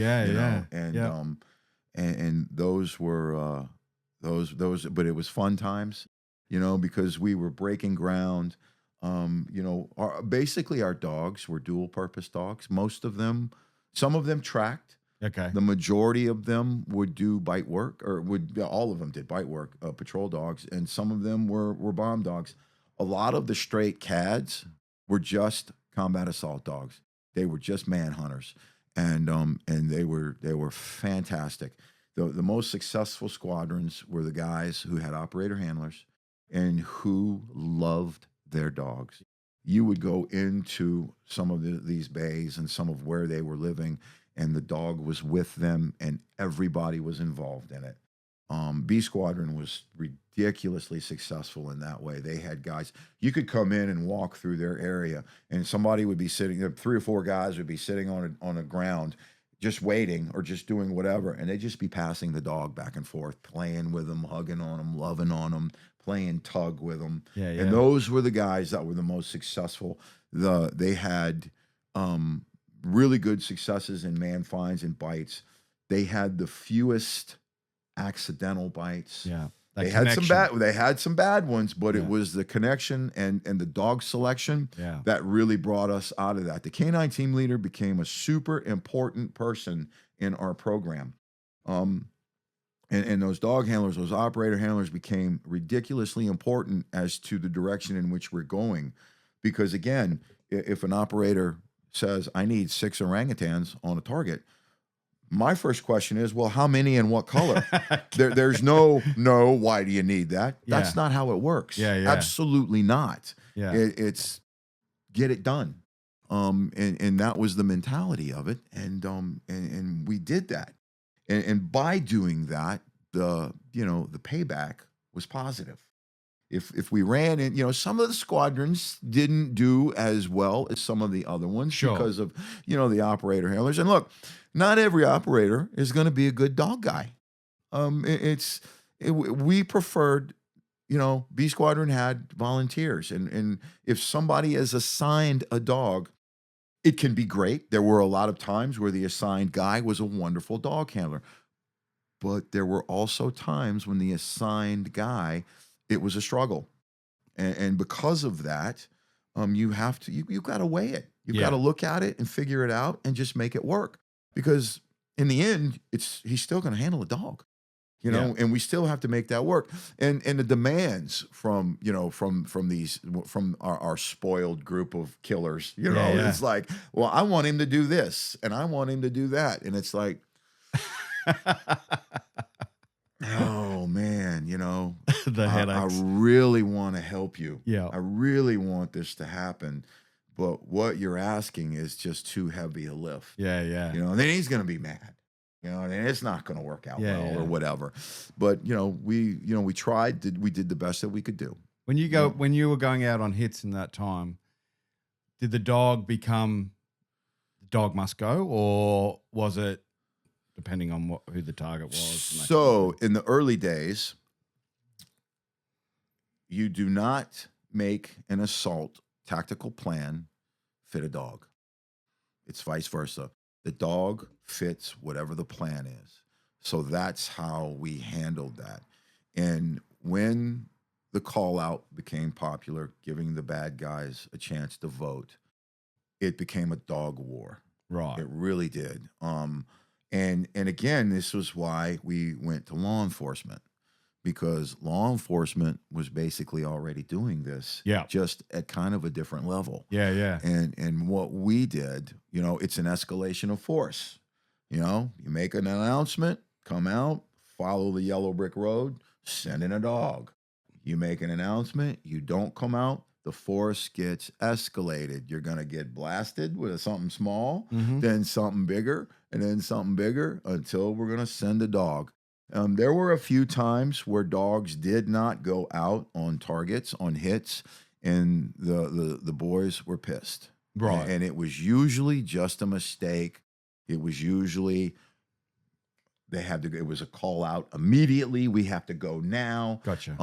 We're not waiting. We're not waiting. Yeah. And it's obviously the dog handler's fault.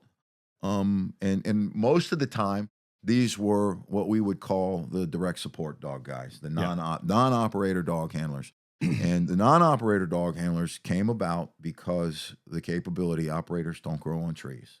The capability is now we have to have a dog on a target. There's plenty that a non-operator dog handler, combat support dog handler can do.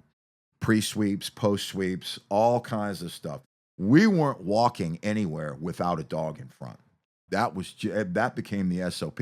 Doesn't need an operator to do that. Yeah. Post sweeps, squirters, guys running from the target. That doesn't have to be an operator. The operator dog handler was responsible for inside of that building when close quarter battle in hand, face to face, badassery, as my friend Chris Moyer says.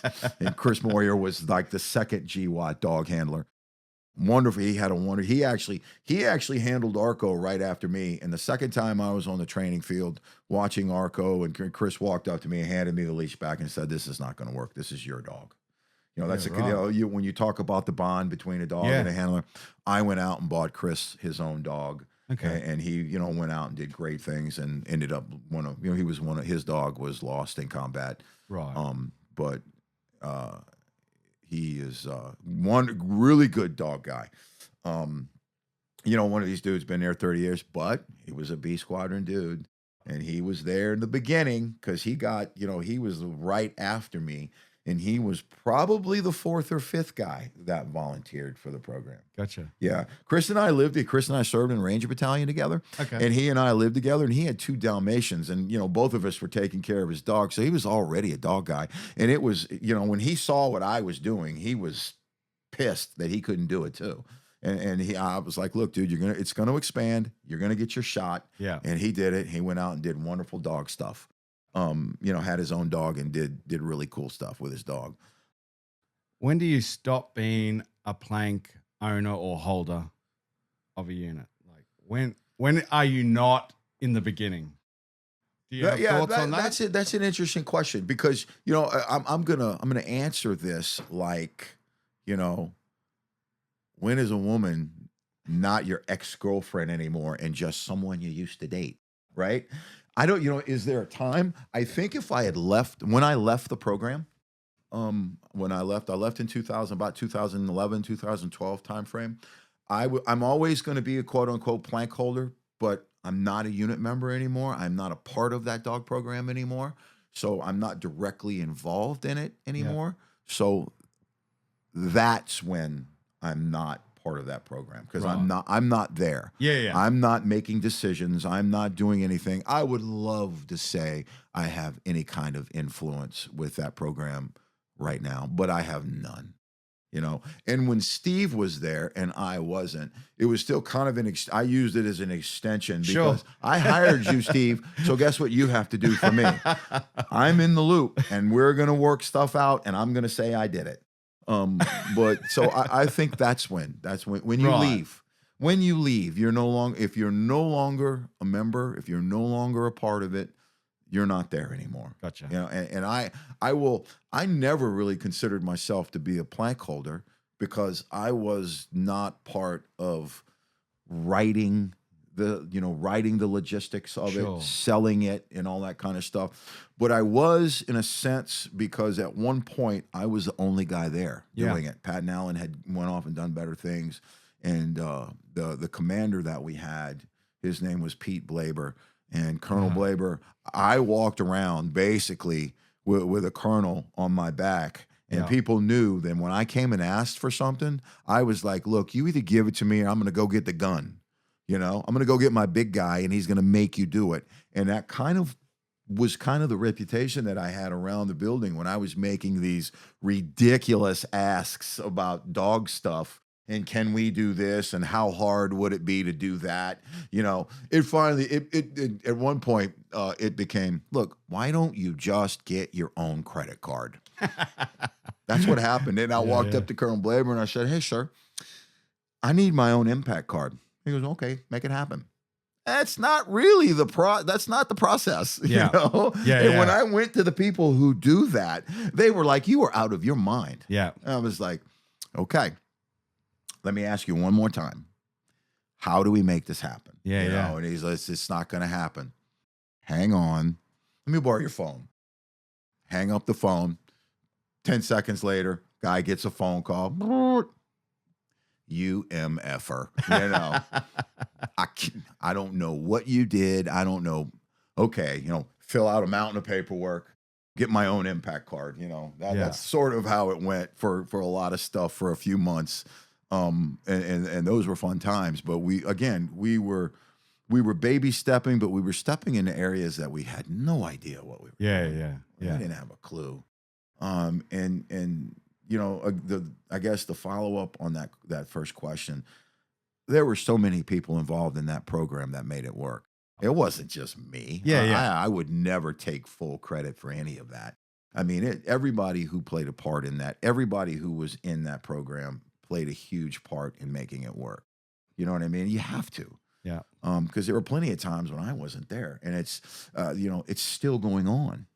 There's still a program, which is what, 25 years later. 25 years later. Yeah. So I mean, that's how I'm going to answer your first question. Yeah, that's What's good. your second That's good. Well, before we get to that, Yeah. Pete Blaber, go and listen to the Anti-Hero podcast. Yeah. I just listened to that. Man, that guy, spectacular. We called him Vlad. Yeah, because okay. he looks like Dracula. Wow. He is. A hell of a story. Yeah. Hell of a So story. Pete was the guy who used big words. He would say the simultaneity of an infill, of a breach, or something like that. Why don't you just say we're going to do it at the same time? Come on. I mean, I would like to think that I'm one of the smarter enlisted guys, but come on, Pete. He would come up with some off the wall terms. Shit. Oh, he is a very verbose person. Does that mean he talks a lot? Great guy, and again, he was. I think he was the first officer, our first frontline officer, our go-to guy for the program. So he saw it for what it was too. I know he's done a lot of these things out there, and I've seen his podcast too. And I spoke to him a few years ago. I just reached out to him just to see how things were. He was very, very cordial and accommodating, answered a lot of my questions, and I appreciated having him as a backup. Yeah. I really did. Yeah, Because great. he made a lot of things happen. Awesome. And again, one of those guys that you have to have the support. That's why I say support is paramount. Yeah. Question number 2. Sure. I go back to Iraq with you, and you mentioned call-outs and how you started giving the bad guy the choice. What do you think? Call-outs. You thinking going in strong, not giving him an option of coming out, hitting him hard, or do you think the call-out was the right way for it to go? Well, so at the majority of GWAT, I was a civilian. And I can tell you that a lot of guys wanted to hit everything hard, okay? But complacency, bullets, return fire, I think the call out was a smart thing to do. It was a technique, an escalation of force is done, other armies, other special operations guys do it over, where there's some people, in some places close to Israel, that kind of thing. Yeah. That was something that they do, and they do it in a totally different way than we did, with what they use. But I think the escalation of force, I think it was fantastic. Okay. I think we saved a lot of good guys. Right. And we still ended up getting it done. Yeah. It kept us out there a little bit longer, in the end, but it was something that everybody could do. And it became, it really sort of became, I mean, you have to be careful because now they know it's coming. Yeah. It doesn't take long for a bad guy to flex. You know what I mean? Militaries and even in special operations, where you have a lot of autonomy, you still have to follow the rules. Yeah. So to speak. You still have SOPs that you want to make sure that you're doing, that you're checking all the blocks. And when they can just bank on a dime, the call out became a great thing. But again, you do it too much, the secret's out. So go back to doing hard hits. I mean, hard hits were, bread and butter. Yeah. They've always been bread and butter and always will be bread and butter. And the hard hit is what we designed a CAD for. We didn't design it for the call out. Yeah. It just happened to, again, it just happened to fit the plan. Just morph. Yeah, it morphed that way. Yeah. And we were super happy that it did, because in escalation of force, it became another peel in the onion. Peel the onion back. You got layers of security and layers of things. The canine, that's all it is. It's just another layer to protect the end user, to protect that operator, to protect the soldier. Yeah. And it was, like I said, it became a dog war. When that happened, we were like, oh my gosh, are we lucky? Yeah, yeah. Again, a lot of luck and timing, and that catalyst again, that became an SOP for the dog. And with the equipment, again, Department of Defense and wars create all kinds of great R&D developments. All kinds of great things happen. And a dog running into a room with a camera on his back to receive on-site intelligence was another thing that was absolutely perfect for a call out.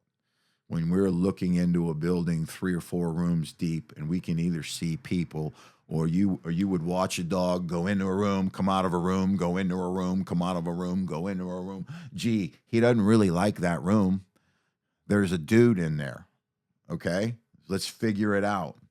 I was fortunate enough back in the old days in 04, 03, 04 time period to go overseas and look at some of the people that were doing. That was my marching orders, by the way.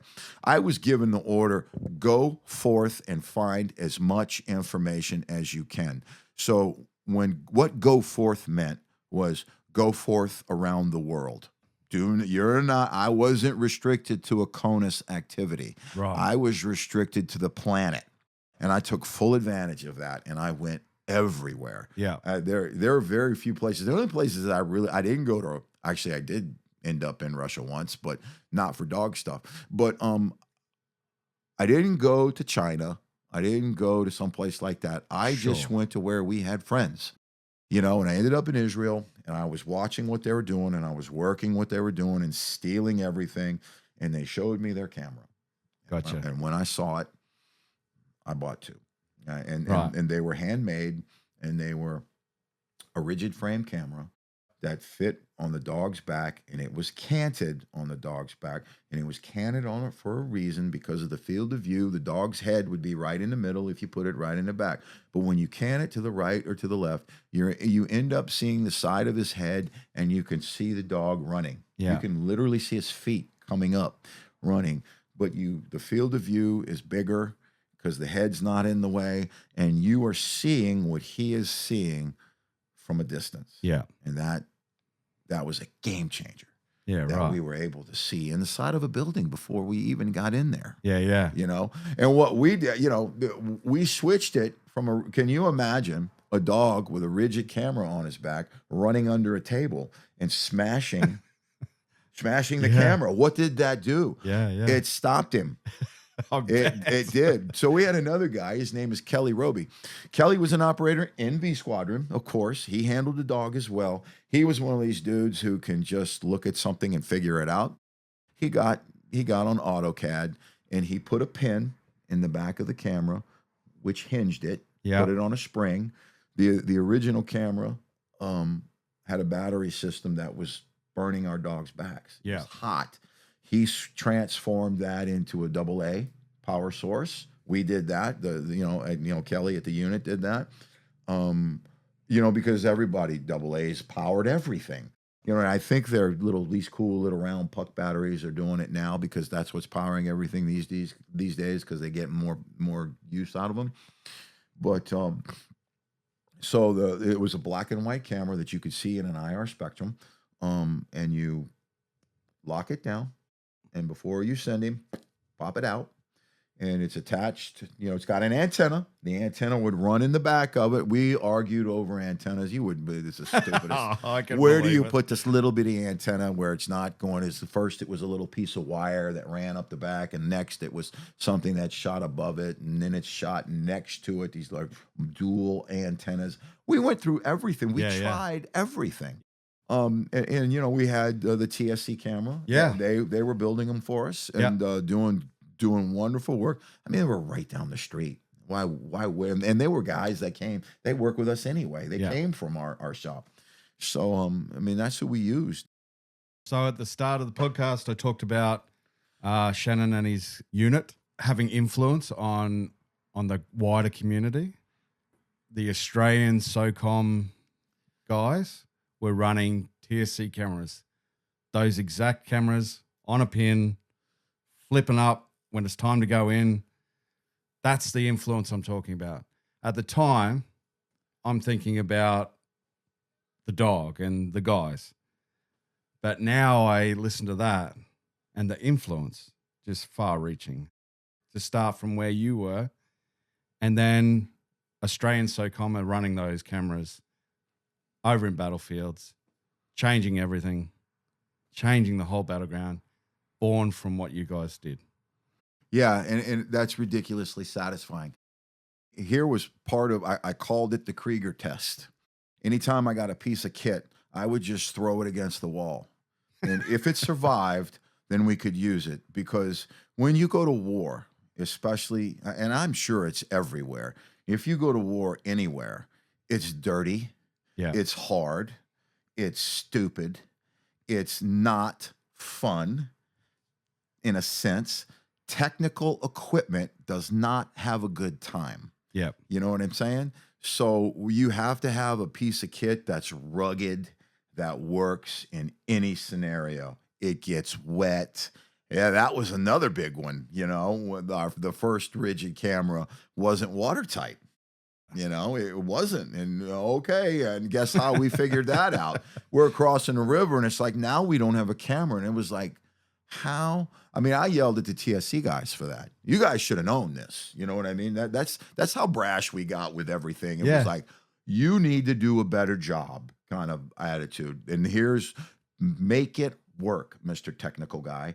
Here's the long list of things. Make it work. And those guys were absolutely fantastic, man. They really were. And Kelly was a guy who would literally, he would make a prototype, send it, have it made. I'd get it. I'd throw it against the wall. It would work. We'd put it on a dog and we would test it. Take it back, do this, this, and this to it. Kelly would redesign it, send it over to TSC. They would make it, give it back. So it didn't happen overnight. You know what I mean? And that was the process. I'd throw it against the wall.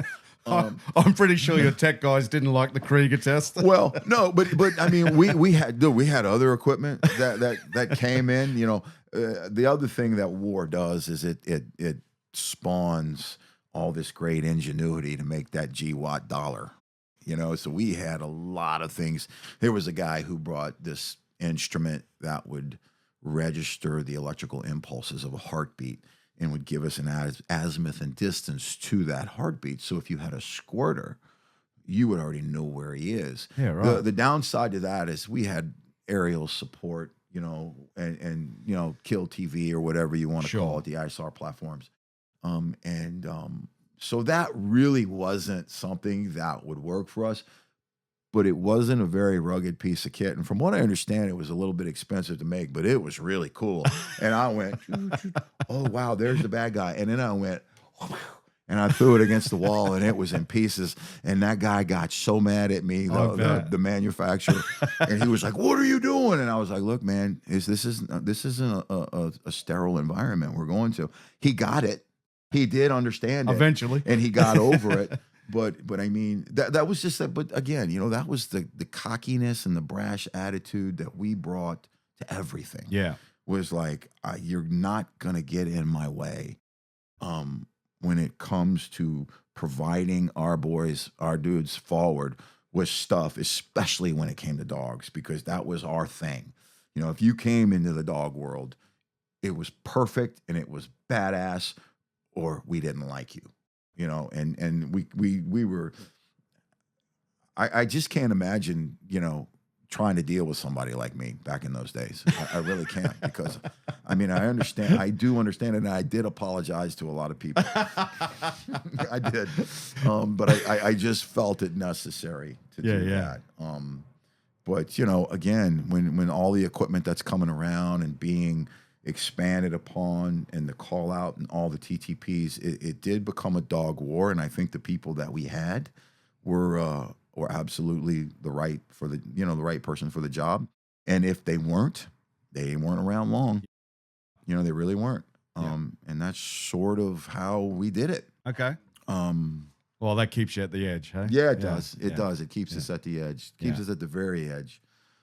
All right. So we're in Iraq. You've gone to call outs. So the kind of war is evolving a little bit. The dogs are evolving. Are the dogs changing?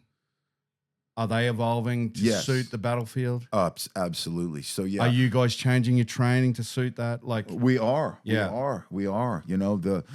Heavy-handed compulsion was, the flavor of the month. Yeah. When we started out, because we had heavy-handed dogs. And then, we called them social gorillas.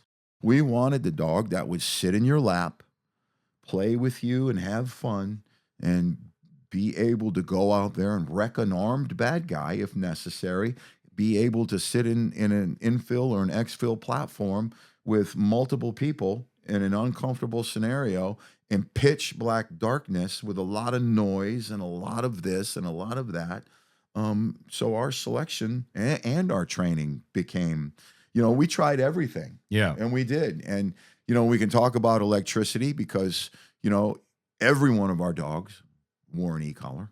Every single one of them. What e-collars were you running? We were running Tritronics back in the day. Back then, yeah. We kept them. They were very rugged and very simple. Sure. And a shaved ape could figure it out. Yep, Really, that's what it was. Okay. They were very user-friendly. Yeah. Perfect for the military. And we went around and did a lot of e-collar training and we figured out through just trial and error and a lot of dogs coming back at us that, as Stoops puts it, it's something that hits the gas pedal. It's not a corrector. Yeah. We don't use it to punish a dog. I never fully trained a dog with electricity from day one. I didn't. I saw what we call this electrical psychosis, whatever, EIP, where you just shock a dog to where he's nothing anymore. He doesn't want to leave your side. We did it wrong a lot. We really did. And after I left and through the years, we brought in the big bird dog guys and we brought in, the Bart Bellins and all these guys. Sure. The Nate Popo was there. Yeah. Came in. We did all of that, and I think if you shock the testosterone out of a dog, or you use it to where you're so heavy, you're doing your unit a disservice, and you're doing the dog a disservice. Yeah. Because the dog has to go away from you and operate on his own. And he can't. Dogs learn A to B, right? A dog can't come in and change a light bulb, but a dog could bring a light bulb into the room and he could set it down and he could go back and, pick something up. That commercial where a dog goes and opens a refrigerator and gets a beer. Gets a beer out. It doesn't teach him that all at once. Yeah, Yeah. he teaches a dog how to get a beer, how to open a refrigerator, how to pick up a beer, how to do all of that. That all happens in baby steps. Yeah, isolation. Yes, Yeah. it does. And we shocked the crap out of a lot of dogs and had a really negative experience. So we had Rudy. We had one of our early dogs, Rudy. He was on electricity and I trained him. I never had to go above a low 1. And even when he was in drive, because he figured it out. When a dog figures out how to shut off the electricity, or he figures out that electricity is not a bad thing, it's very easy to use. And I get why you use it. But, that institutional knowledge is going to leave us. For all of you dog people out there, get with the old timers and learn these old techniques, tactics, and procedures, because once they leave, they're gone. We don't want to lose that knowledge. And, there's fewer and fewer dog enthusiasts out there. It's hard. Let's face it. Nobody wants to deal with the poo and the pee. And there's easier ways to do things. Future electronics and technology is a wonderful thing, but sometimes it's not a wonderful thing. And sometimes you got to go back to, I always used to say, there's going to be a time when the GPS is not going to work, that little bird is not going to be able to come and get you, and your radio is not going to work, and you are going to have to rely on fieldcraft. And what I like to say is how we work a dog is that old fieldcraft. You, a leash, a dog, and a ball, or a toy, or a treat. However you do it, whatever you want to do it. Yeah. But if you can't get your dog to do what you want it to do with that methodology, and I know there are thousands of them out there that can do it with the electronics, but if you forget that institutional knowledge, I promise you, you're going to forget to charge that e-collar, or you're going to forget to do something, and it's not going to work, and it's not going to be there, and you're going to be lost. It's not going to be pretty. And it's going to be sad. It will, because it's totally unnecessary. And we were ruining dogs. Yeah, We right. were ruining them. We were just ruining dogs that way. We were overstemming them, and they were coming back at us. And I think that's become sort of the flavor of the month, is to monetize something that is a shortcut. As far as I'm concerned, it's a shortcut. And I will, every one of our dogs was on electricity, but they were trained manually, if that makes sense, first. Before we ever introduced electricity, they already knew how to do everything. Yeah. And when they figure out how to shut the electricity off, it doesn't have to be a fight. You don't have to grind them down to nothing. I mean, we literally, you ever see a dog that's on electricity and he starts, one eye and his head turns and he starts, shaking, and it just looks horrible. And the next thing you know, you're wearing him because he thinks you're causing that problem that he's trying to get rid of. Yeah. That's a horrible way to go. And Sure. I do not do that. And if you are doing that, if you haven't been bitten yet, it's coming. Please stop. It's coming. Please stop. Yeah. As Steve Stoops says at his seminar, not a corrector, an accelerator. Exactly. Yeah. It's an accelerator. That's what we want to do. Yeah. We want to locate, dominate.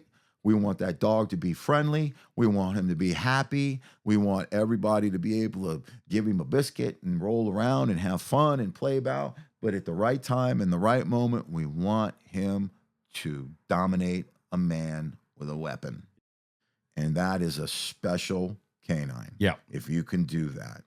And that's what we want. I mean, if you want to know what kind of dog I was looking for, what I just described was that. Balance. And when we started, everything is balanced. You're right.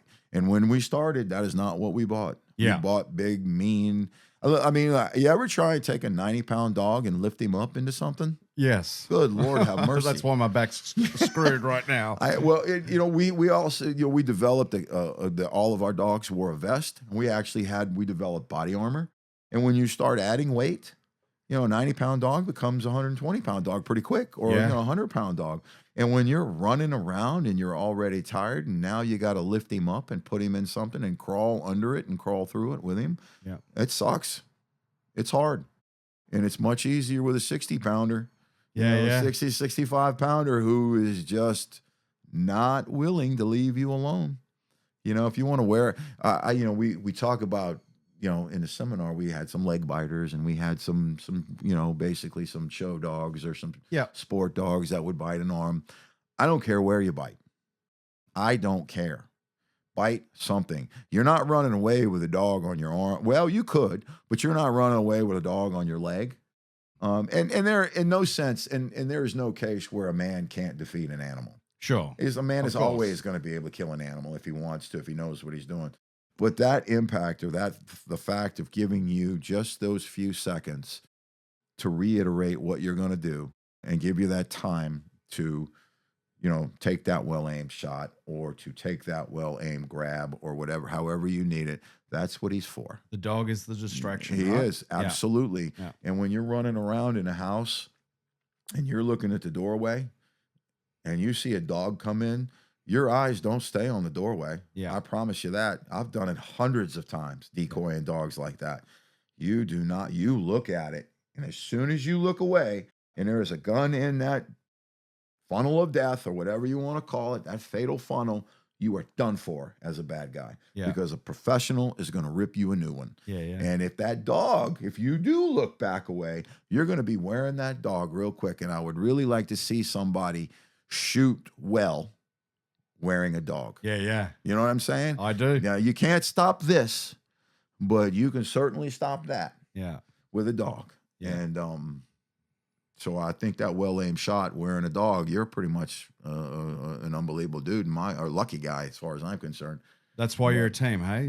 You must. It's not about you, and it's not about the dog. It's about both of you together. No, absolutely. Yeah. And that's, you know, that's that other thing that we really pushed hard was that canine team. Yeah. We took it to, I think part of our success was the levels that we took those basic things like bonding, you know, because we never, once we figured it out, a dog never bit anybody in full kit, ever. And if you did, you probably, you know, you're the wrong dog for us. You weren't around very long. Or operator error. Yeah. Yeah. Or and even if it was operator error, we still figured out a way. Look, let's follow the rules on this. And the guys that did were totally successful. You know, we had some really bad friendly bites. And that was just, I think, because it was the wrong dog. You know, and again, when we hired Steve, I mean, Steve and I really butted heads all the time. Yeah. And it wasn't a I hate you argument. It was, you know, stop playing the bad guy here, devil's advocate. Stop doing that. And it's like, no, you tell me this, I'm going to tell you that. You say this, I say that. You were the civilian, I'm the army guy. We have to figure out a way to make that work. You know, the old saying Steve used to tell me, you can't make an omelet without breaking a few eggs. I was the guy who was saying, yeah, well, I own the eggs, and I want to know how many you're going to break. You know what I mean? Yeah. I want to know where this is going, because if this is going in a direction, I was the L&O for Steve. I was the bridge into the tactical side of it. He was a SWAT guy. But look, and you've seen this for sure. You know, you get around a group of operators, you're in or you're out. Yeah. That's it. There's no other level. Yeah. And to be in, you have to be one. And even if you were one and you're not one, you're still out. You're just a little bit closer than those dudes. You know what I'm saying? And you know what I mean? I do. And that's sort of what my role was for a lot of the civilians. Yeah. It was that. And you know, when we first started hiring civilians, I had a company called SOG Dog, Special Operations Dogs, Special Operations Guys. You know, Okay. SOG, Special Operations Guys, and Special Operations Dogs. And I got that we got this from a Mac V SOG from the Vietnam thing. And we were sitting around, and my original partner was the first guy that we had hired, this guy named Roy. And we started this company, and we were hiring all the trainers. So we were the contract. Right. The contract was mine. Okay. And of course, you know, Roy and I, it went south. Yeah. You know, Roy and I didn't see, we were a 5 or 6 man company.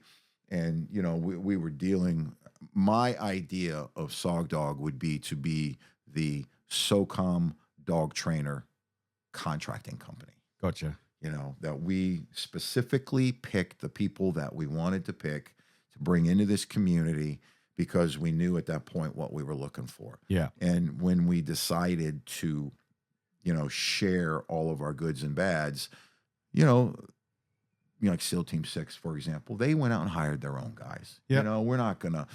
We made a lot of recommendations, and they most of the time they did take our recommendations. But, Right.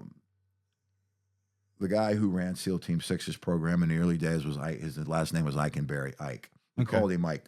Good man, old school teams guy. been in the Navy, old, cagey, crusty bastard. Everybody knew him because he was there for a long time. He came over and we had a nice conversation and we talked about things and he said, I got it. And I trained with him in Western Iraq a bunch and did some things with them. And it was like, got it. And they went to Kenny and worked with one of their specific trainers who was involved with VLK. It ended up being Jeff Franklin, and they meshed up and went off and did their own thing. Sure. You know what I mean? And Yeah, that's how it went. And Kenny used to always get mad because he said, you guys are stealing all my trainers. And he would get pissed at us. And I was like, again, Kenny, this is the biggest form of flattery that you could ever have. Yeah. I know it's a pain in the butt because you have a business. Yeah. But you're producing great guys, and they want to come up and do the sexy, fun stuff. So, take the compliment. Yeah, take it. Take it. Yeah. And look, man, I like Ken. I really do. He is a tremendous dog guy, and I learned most of the stuff that I learned from him because I just spent so much time with him, and he's forgotten more about stuff than I'll ever know. One of the biggest kennels in America. Well, I think it used to be anyway. I think he still is the biggest North American vendor. Okay, there you go. Adlerhorst is huge too. Yeah. Dave Reaver, again, another one. These guys were doing it 50, 60 years, or 40 years at the time. Dave, he's. I asked him how many times he's been bitten, because he's a big bark and hold guy, being in California. He's like probably well over 1,000 times. Okay. I mean, how do you even? I was like, wait a minute, hang on. Let's do the math. Let's do some math here. But I mean, if you've been over and you watched him doing a Schutzen blind, teaching bark and hold, he's standing there. Sometimes he would wear a sleeve and a whip and a stick. That dog comes after him. He's like pop, but eventually he would take the sleeve off, and it would be just him and he would just stand there. And that dog would start barking at him, and he would be like, no, pop that dog right in the nose, just tab him all the time, boom. Oh, that, very, very strong dog. He's all gruff, but unbelievable mentor. I've been fortunate. I've had, there are guys, so it seemed to be the Midwest had a ton of dog people. Kenny Licklider was out there. Steve Stoops was in Indiana. He was in Anderson, Indiana. He was out there. Mike Deal, Craig Patton, they were all out of Indianapolis. We brought all of these guys in to the compound. We brought them in as guest trainers, and we stole everything they had to offer. And that's just how we operated. The good parts. I mean, and we said it was ours. So all of this, when we talk about inventing things in canine world or whatever, I don't know if somebody out there is probably doing it. Given our circumstances and given the position that we were in, it was a lot easier for us. Here's the thing, when you talk about this law enforcement and training civilians and all this stuff and giving these TTPs to somebody who is not military or law enforcement. Look, they can't go out and do a live fire exercise like we can. Some of them may have their own homemade range and have the money enough to be able to go out and shoot real guns and real bullets at things, but that would be an anomaly. Yeah. That's not the standard. That's the exception. And I've never come across that yet. And there are plenty of people who own big range complexes, that host military people to come over and we train on their facility. That's not what I'm saying. I'm saying John Q. Public, who just loves his dog and goes to the Schutzen Club every weekend, they're not doing what we're doing. Yeah. And when we show them these TTPs and these techniques,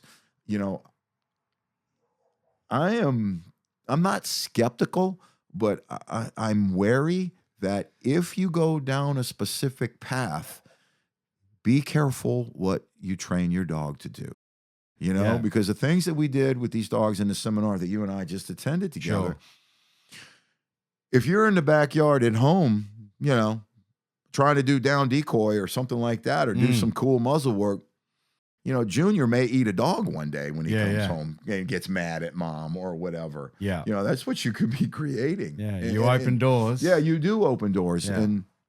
And when it comes out, again, that's what I say. That's why I can't stand these guys that are out there shocking the crap out of a dog and making them just have some sort of, electrically induced psychosis, EIP, and he is going to come after you. And when you, I don't think most people realize how bad a hand bite can be. Yeah. You hit the wrong tendon with a tooth and you lose the use of your arm or your hand. Yep. And that's a serious thing. Yeah. So I think that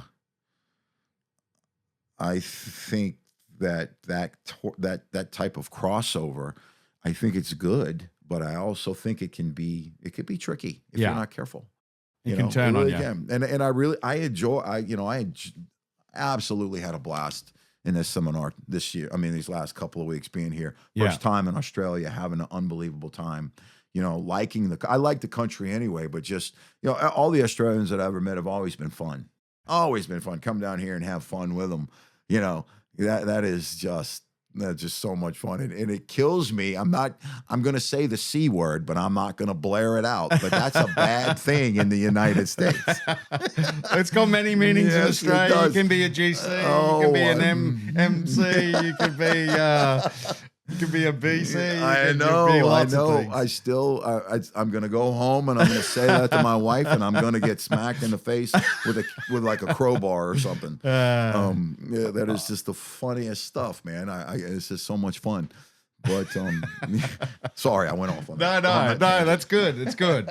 All right, so we're going to cycle back. You've done Iraq 6, 7, 8, 9-ish. Tell me post 9, or if there's memorable moments in Iraq, and I'm talking canine. Yeah.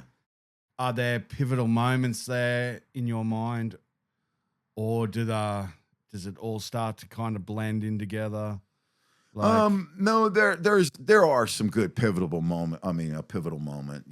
There always are. Our first canine saving a life is ridiculously satisfying. Yeah. A dog biting a world leader, ridiculously satisfying. Yeah. When you get down to the 8s and 9s and past that, and the war starts to curb a little slower, we're still doing call outs and we're still getting really good work.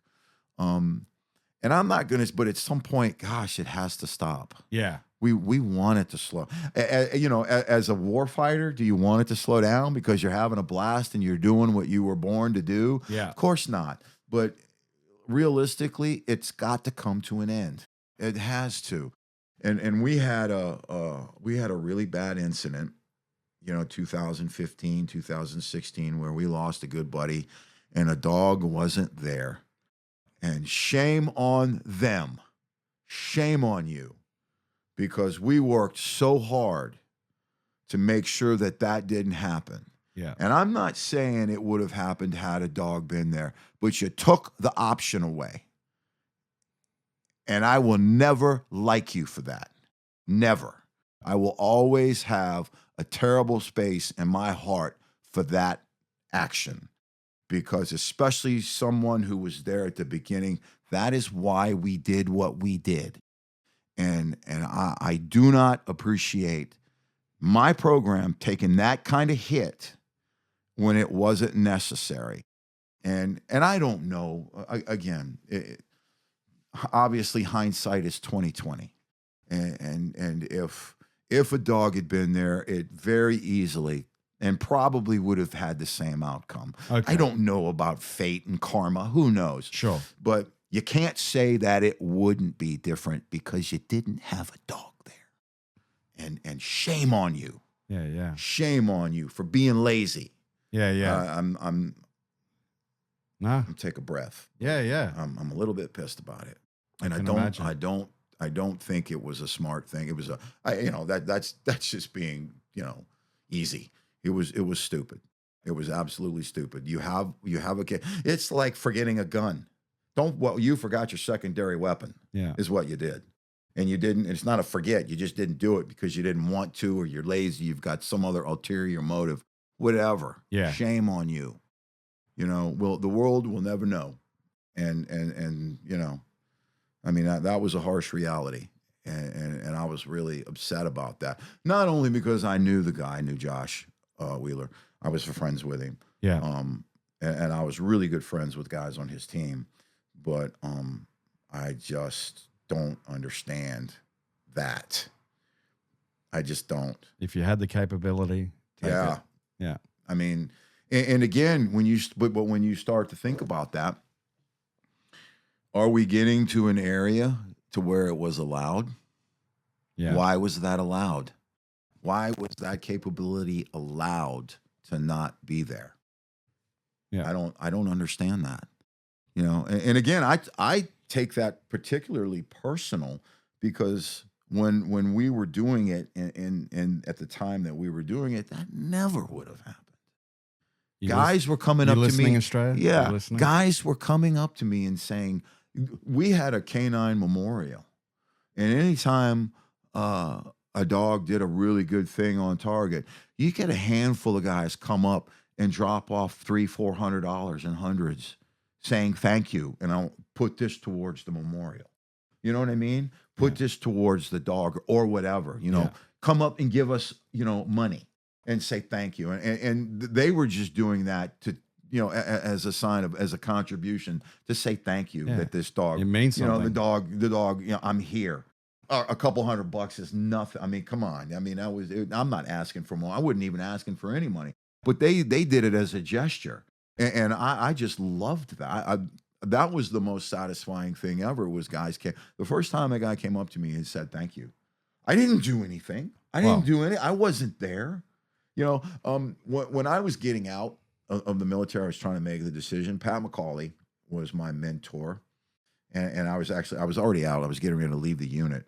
And I went into his office, and he was a high-ranking muckety muck, and I was telling him, I was asking his opinion about me leaving, and he's like, "Listen," he goes, "You have nothing to be ashamed of because." You're right. Take it. Yeah. Take your time. It's all good. Because you've contributed, you've done more than you ever would have done as just being an operator. You know what I'm saying? Yeah. And when he told me that, I mean, I was just like, it was kind of like, oh, wow. Yeah. I can leave and not feel bad about it. Yeah.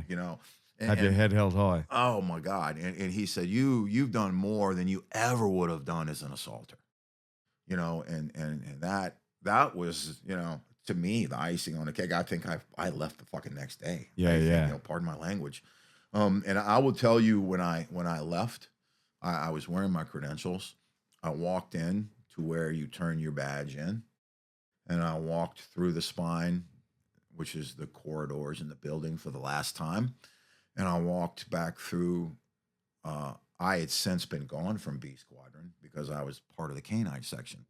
And I walked through the B Squadron area for the last time, through the B Squadron bar where all memorabilia is up, and I've got pictures and things that are up there. The tail rotor from the helicopter that I crashed in was up there.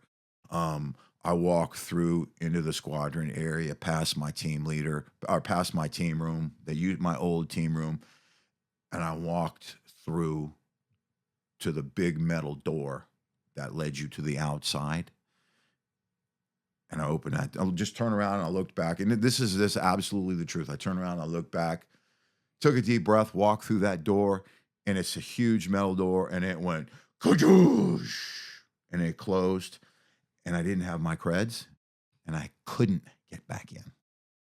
And that was the realization of it's over. We're done. Yeah. Yeah. And that was hard. It's an 18-minute drive to my home from the squadron bay.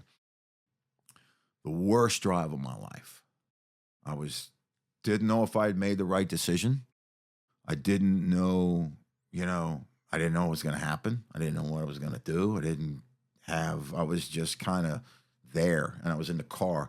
And I don't even remember driving. I mean, literally don't remember. You know how sometimes you drive down the road and it's like, oh, geez, how did I get here without wrecking? I'm sitting in my driveway, at that point. And it's like, got out of my car, my wife was there. She came out, she gave me a hug and said, you're going to be, everything's okay. And then after a few moments of realization, I made the decision. I left on my own terms, and it was the right thing to do. It was my time. I think when you're in places like that, in places like the unit or where you know, in SOCOM, you leave when it's the right time to leave.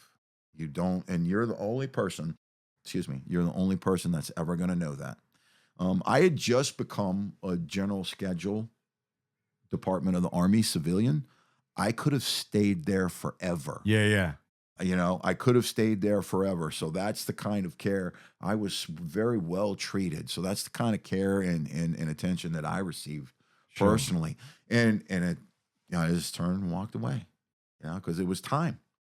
You know, those kinds of things are you know, heartfelt, whatever. You know, it was hard and it was hard and it was easy at the same time because it was time for me to do it. But you know, that was a hard day. I bet. And then now I've got you know, a young son. Now you're not retired so anymore. it's time to go back to work. You know, so I end up going. There was a. Wait, stop. Okay. I gotta bring something up. No, bring it. All right. Before we move on post-military, Yeah. what year did Saddam get caught? I think it was like 05. 05? Yeah, I think it was the 05 time frame. What is your connection to that? Okay, so the dog that was on target that bit the world leader his name was Rudy, and he was handled by a friend of mine. And up until I was that squadron's trainer. I was their assigned trainer. So up until that hit, I was in country and there, you know, doing the work and doing what I could try and do, and working with the dogs and training the dogs and going out and you know, causing trouble. At the time, I wasn't married, and the person that I was living with had a personal tragedy. So a personal tragedy went down in my life, and I had to leave. And it was like 3 days later that, you know, you get the thing. I'm watching the thing on the news. We got him, you know, and I was like, you know, I couldn't believe it. And then I was talking to the dog handler, and the supposed thing was the dog was alerting on where the bunker was, and that the handler had made a misread and this kind of thing. But at the end of the day, we had a Belgian Malinois that bit a world leader. Yeah. How good? Yeah. How good? That is, I mean, when I heard that, I was like, you know, but, you know, the real story is when you're, you know, when a group of guys get around somebody else and they're all being stuck, you know, when everything's getting a little sporty, a dog is going to bite a lot of stuff that's flying around. You know what I mean? And it was really funny that it was like, yeah, that dog bit me too. You know, a friend of mine, he bit me too. You know, I was like, well, I mean, again, it's one of those lessons learned that, you know, you have to be careful. George Bush was the president, so he was my president. I was serving in the military when he was the commander in chief. So whoever is president at that time is your president, irregardless of politics. He is your president, and so he's my guy, you know. And Condoleezza Rice, who was the Secretary of State at the time, the day prior to this big dog and pony show when he's coming, the unit guys who were there, the ops sergeant major, whoever it was, whoever is handling the escort stuff, calls me up and says, this is, you know, they wanted to meet one of the dog guys. And at the time, I'm the dog guy. Alan Miller and I are the dog guys. And because this is 2002. So we're way, way early. We're way, I mean, my dog has bitten Alan before. Alan's dog has bitten me before. We're still not where we want to be. And I get a chance to meet the President of the United States. And apparently he loves dogs, and it was really cool. And, you know, the president's going to want to meet you because he loves dogs. And I was like, well, thank you, Madam Secretary. I appreciate it. Nice to meet you, blah, blah, blah kind of thing. And the president's aides and all this kind of stuff. So the day of the you know, we called it whatever dog and pony show, a CAPEX, a capabilities exercise. I'm flying, or I'm getting on board an age 6 little bird, MH6. You know, it didn't have guns on it. getting on a little bird with Arco, and we're zipping around the compound, following a vehicle and doing stuff. And that was the first time that I was in a little bird after my helicopter crash. Post accident. That was post crash. So I still really didn't have the full use of my left arm. Yeah, right. Because I had blown the whole on the nerve, just split open. So I lost the use of my arm for like in the 9 months. It wouldn't move until it started healing. So I'm getting on this little bird now, and I was like, okay, this is not going to be that big a deal. And this, this pilot jinks and banks and does this other stuff with the airplane, and I'm like, all right, dude, hang on, calm down. Let me tighten the belt a little bit more, because you got a lanyard, the original lanyard that we had that would clip us into a little bird was longer before the crash, and after our crash, it got shortened because of the elasticity of it. It spread out and stretched to where it allowed the body to go under the skid. So that takeaway, that lesson learned from that was we need to shorten that lanyard so that won't happen again, because we got popped out of the bird in flight. Yeah. And we were, it was spinning and we were dangling on the outside of it, just spinning around, and we ended up under it. Yikes. That was Alan Miller, and Alan was on the other side. So I'm flying around the compound in a little bird, getting ready to do this capabilities exercise for the President of the United States. And, the guy gets out of the car, Squirter runs in a bite suit, and we get down, total show, Yeah. And I let Arco out, and boom, I get there, and big, long KMPV, 50-meter run, bite, dog flies, guy flies, flashy. Yeah. Ooh, you hear the crowd. And I run up to the dog, and I'm going to take him off strong, 10-2. And my left arm doesn't work. And I can't get the damn dog off the bite. And I'm pleading, please let go, because those guys are mic'd up, you can hear this, and I'm hearing people say, well, he doesn't want to let go, does he? And I was like, gosh, and I'm literally, this arm doesn't work, and finally I was like, again, this sort of stuff wasn't really done a lot. We're going up underneath into the throat, and maybe it just wasn't done by us. So I finally get the dog off, and we, trot over. He's proud.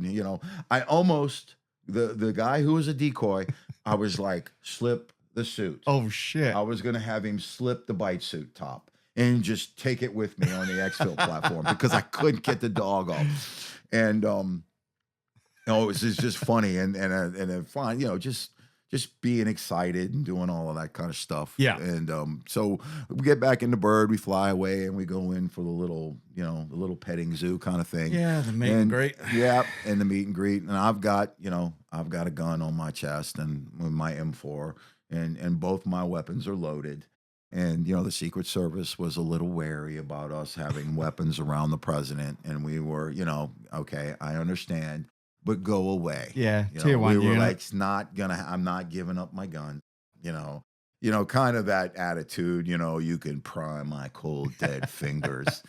It's your compound. Well, obviously, but we're not gonna be jerks about anything. Yeah. So I unloaded everything, and I even think I got rid of my M4. I just had my 45 still in my chest. Yeah.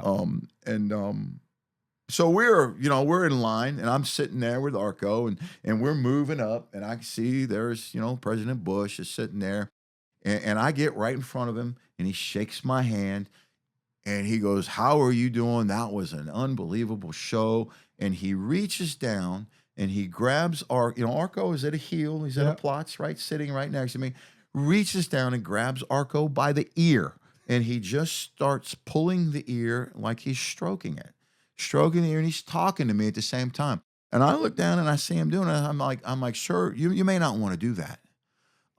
This is kind of an edgy dog. He goes, we're not going to worry about anything. He's a nice guy. He's a nice boy. And I'm watching the Secret Service, his agent in charge back behind him, looking at me, giving me the stank eye because, we had this conversation of what kind of legendary status would I have if I could bite the president of the United States. 100%. Bite the president of the United Go States. down in history. You know, talk about everybody's, what's your best bite? Mine would have been the president. How good. Yeah, that would have been a great, I mean, but we're, you know, obviously we're also in a time in our dog program to where it probably wouldn't have been a good thing. Yeah. You know what I mean? Might have shut you down. Yeah. Well, you know, I'm just thankful that he didn't. Yeah. But it always goes back, especially Alan and I talking about it, because we were deciding which dog was going to meet the president. Yeah. And, you know, it's like, well, you know, Bart he's mean. He's a Dutch Shepherd. He's angry at the world anyway for being a Dutchie, you know. So it was Arco, and I did the dog and pony show, and I got to meet him. So I was going to do it. And I guess it was because I got hurt, you know, and that kind of thing. The other thing we did is when we did the operation, I was the first person in the unit to do a wall breach, and a real world, you know, wall breach with a charge. And I had a brick from the target building, and we gave it to the president. We gave a brick to we gave a brick to New York Fire Department as well. So they received a token. Awesome. And yeah, that was pretty cool. Yeah. You know, yeah, so that was that, you know, a world leader could have been two, you know, in a lifetime. Just saying. Yeah, and that would have been that really would have been funny, because I had ended up handling Rudy at the end of his career. I retired him. He came and lived with me, and I worked Rudy. And we had a lot of good finds, a lot of good IED finds, and a lot of good bites on terrorists. Yeah, right. How good. And he was a wonderful dog. Big paddle tongue Mal. You know how sometimes they get like a cleft tongue, and he was constantly biting it in Bite Works. It was bleeding all over the place all the time. Yeah. I think the funniest dog story that I have with him is I was on a target, and we had post clear, and we're prepping for exfil, and they brought a detainee, unbeknownst to me, right next to me. And I didn't know it was a detainee at the time. And the dog made the weirdest, most guttural, most scary sound I have ever heard come out of I was like, what? It was like a and I was, what is he choking? I mean, yeah. But there was a bad guy right standing next to him. And I just kind of took my hand, and he wasn't wearing a muzzle. He wasn't wearing a muzzle. I took my hand and I just pulled his head over towards me, and the guy just kind of walked on by. Yeah, right. And we got into a play, and I had never heard that before.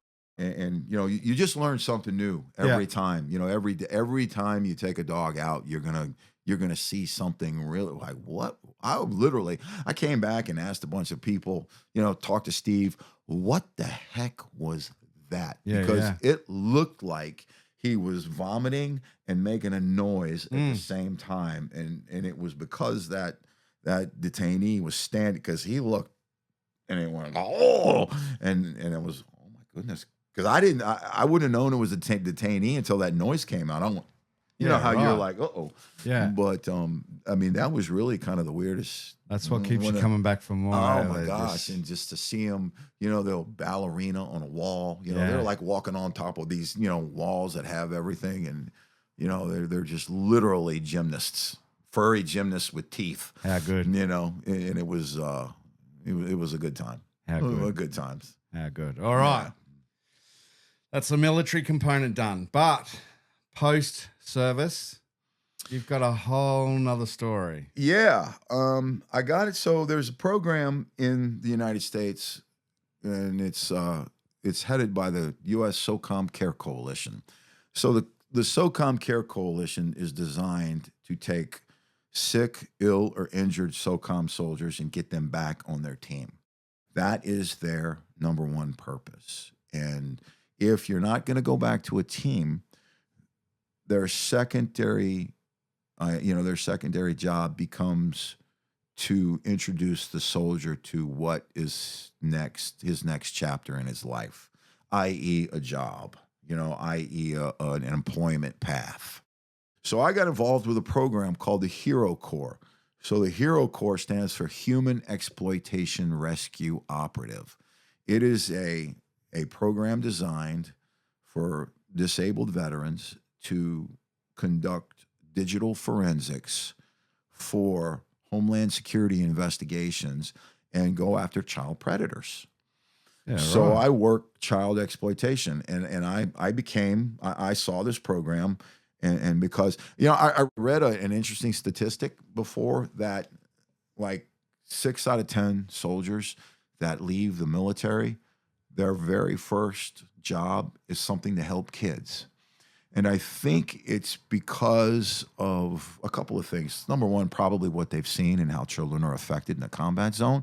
But the other thing is the importance of that mission, because every veteran that I know only wants to do something that matters, and they want to contribute. That's the essence of service. And that was my thought process. So I become a digital forensic analyst for Homeland Security investigations, and I'm working child exploitation cases. And the civilian counterpart was the National Association to Protect Children and and a nonprofit called Protect. They're both under the same umbrella. One of them is just a lobbying arm, and the other one is the National Association to Protect Children actually goes out and does things for kids.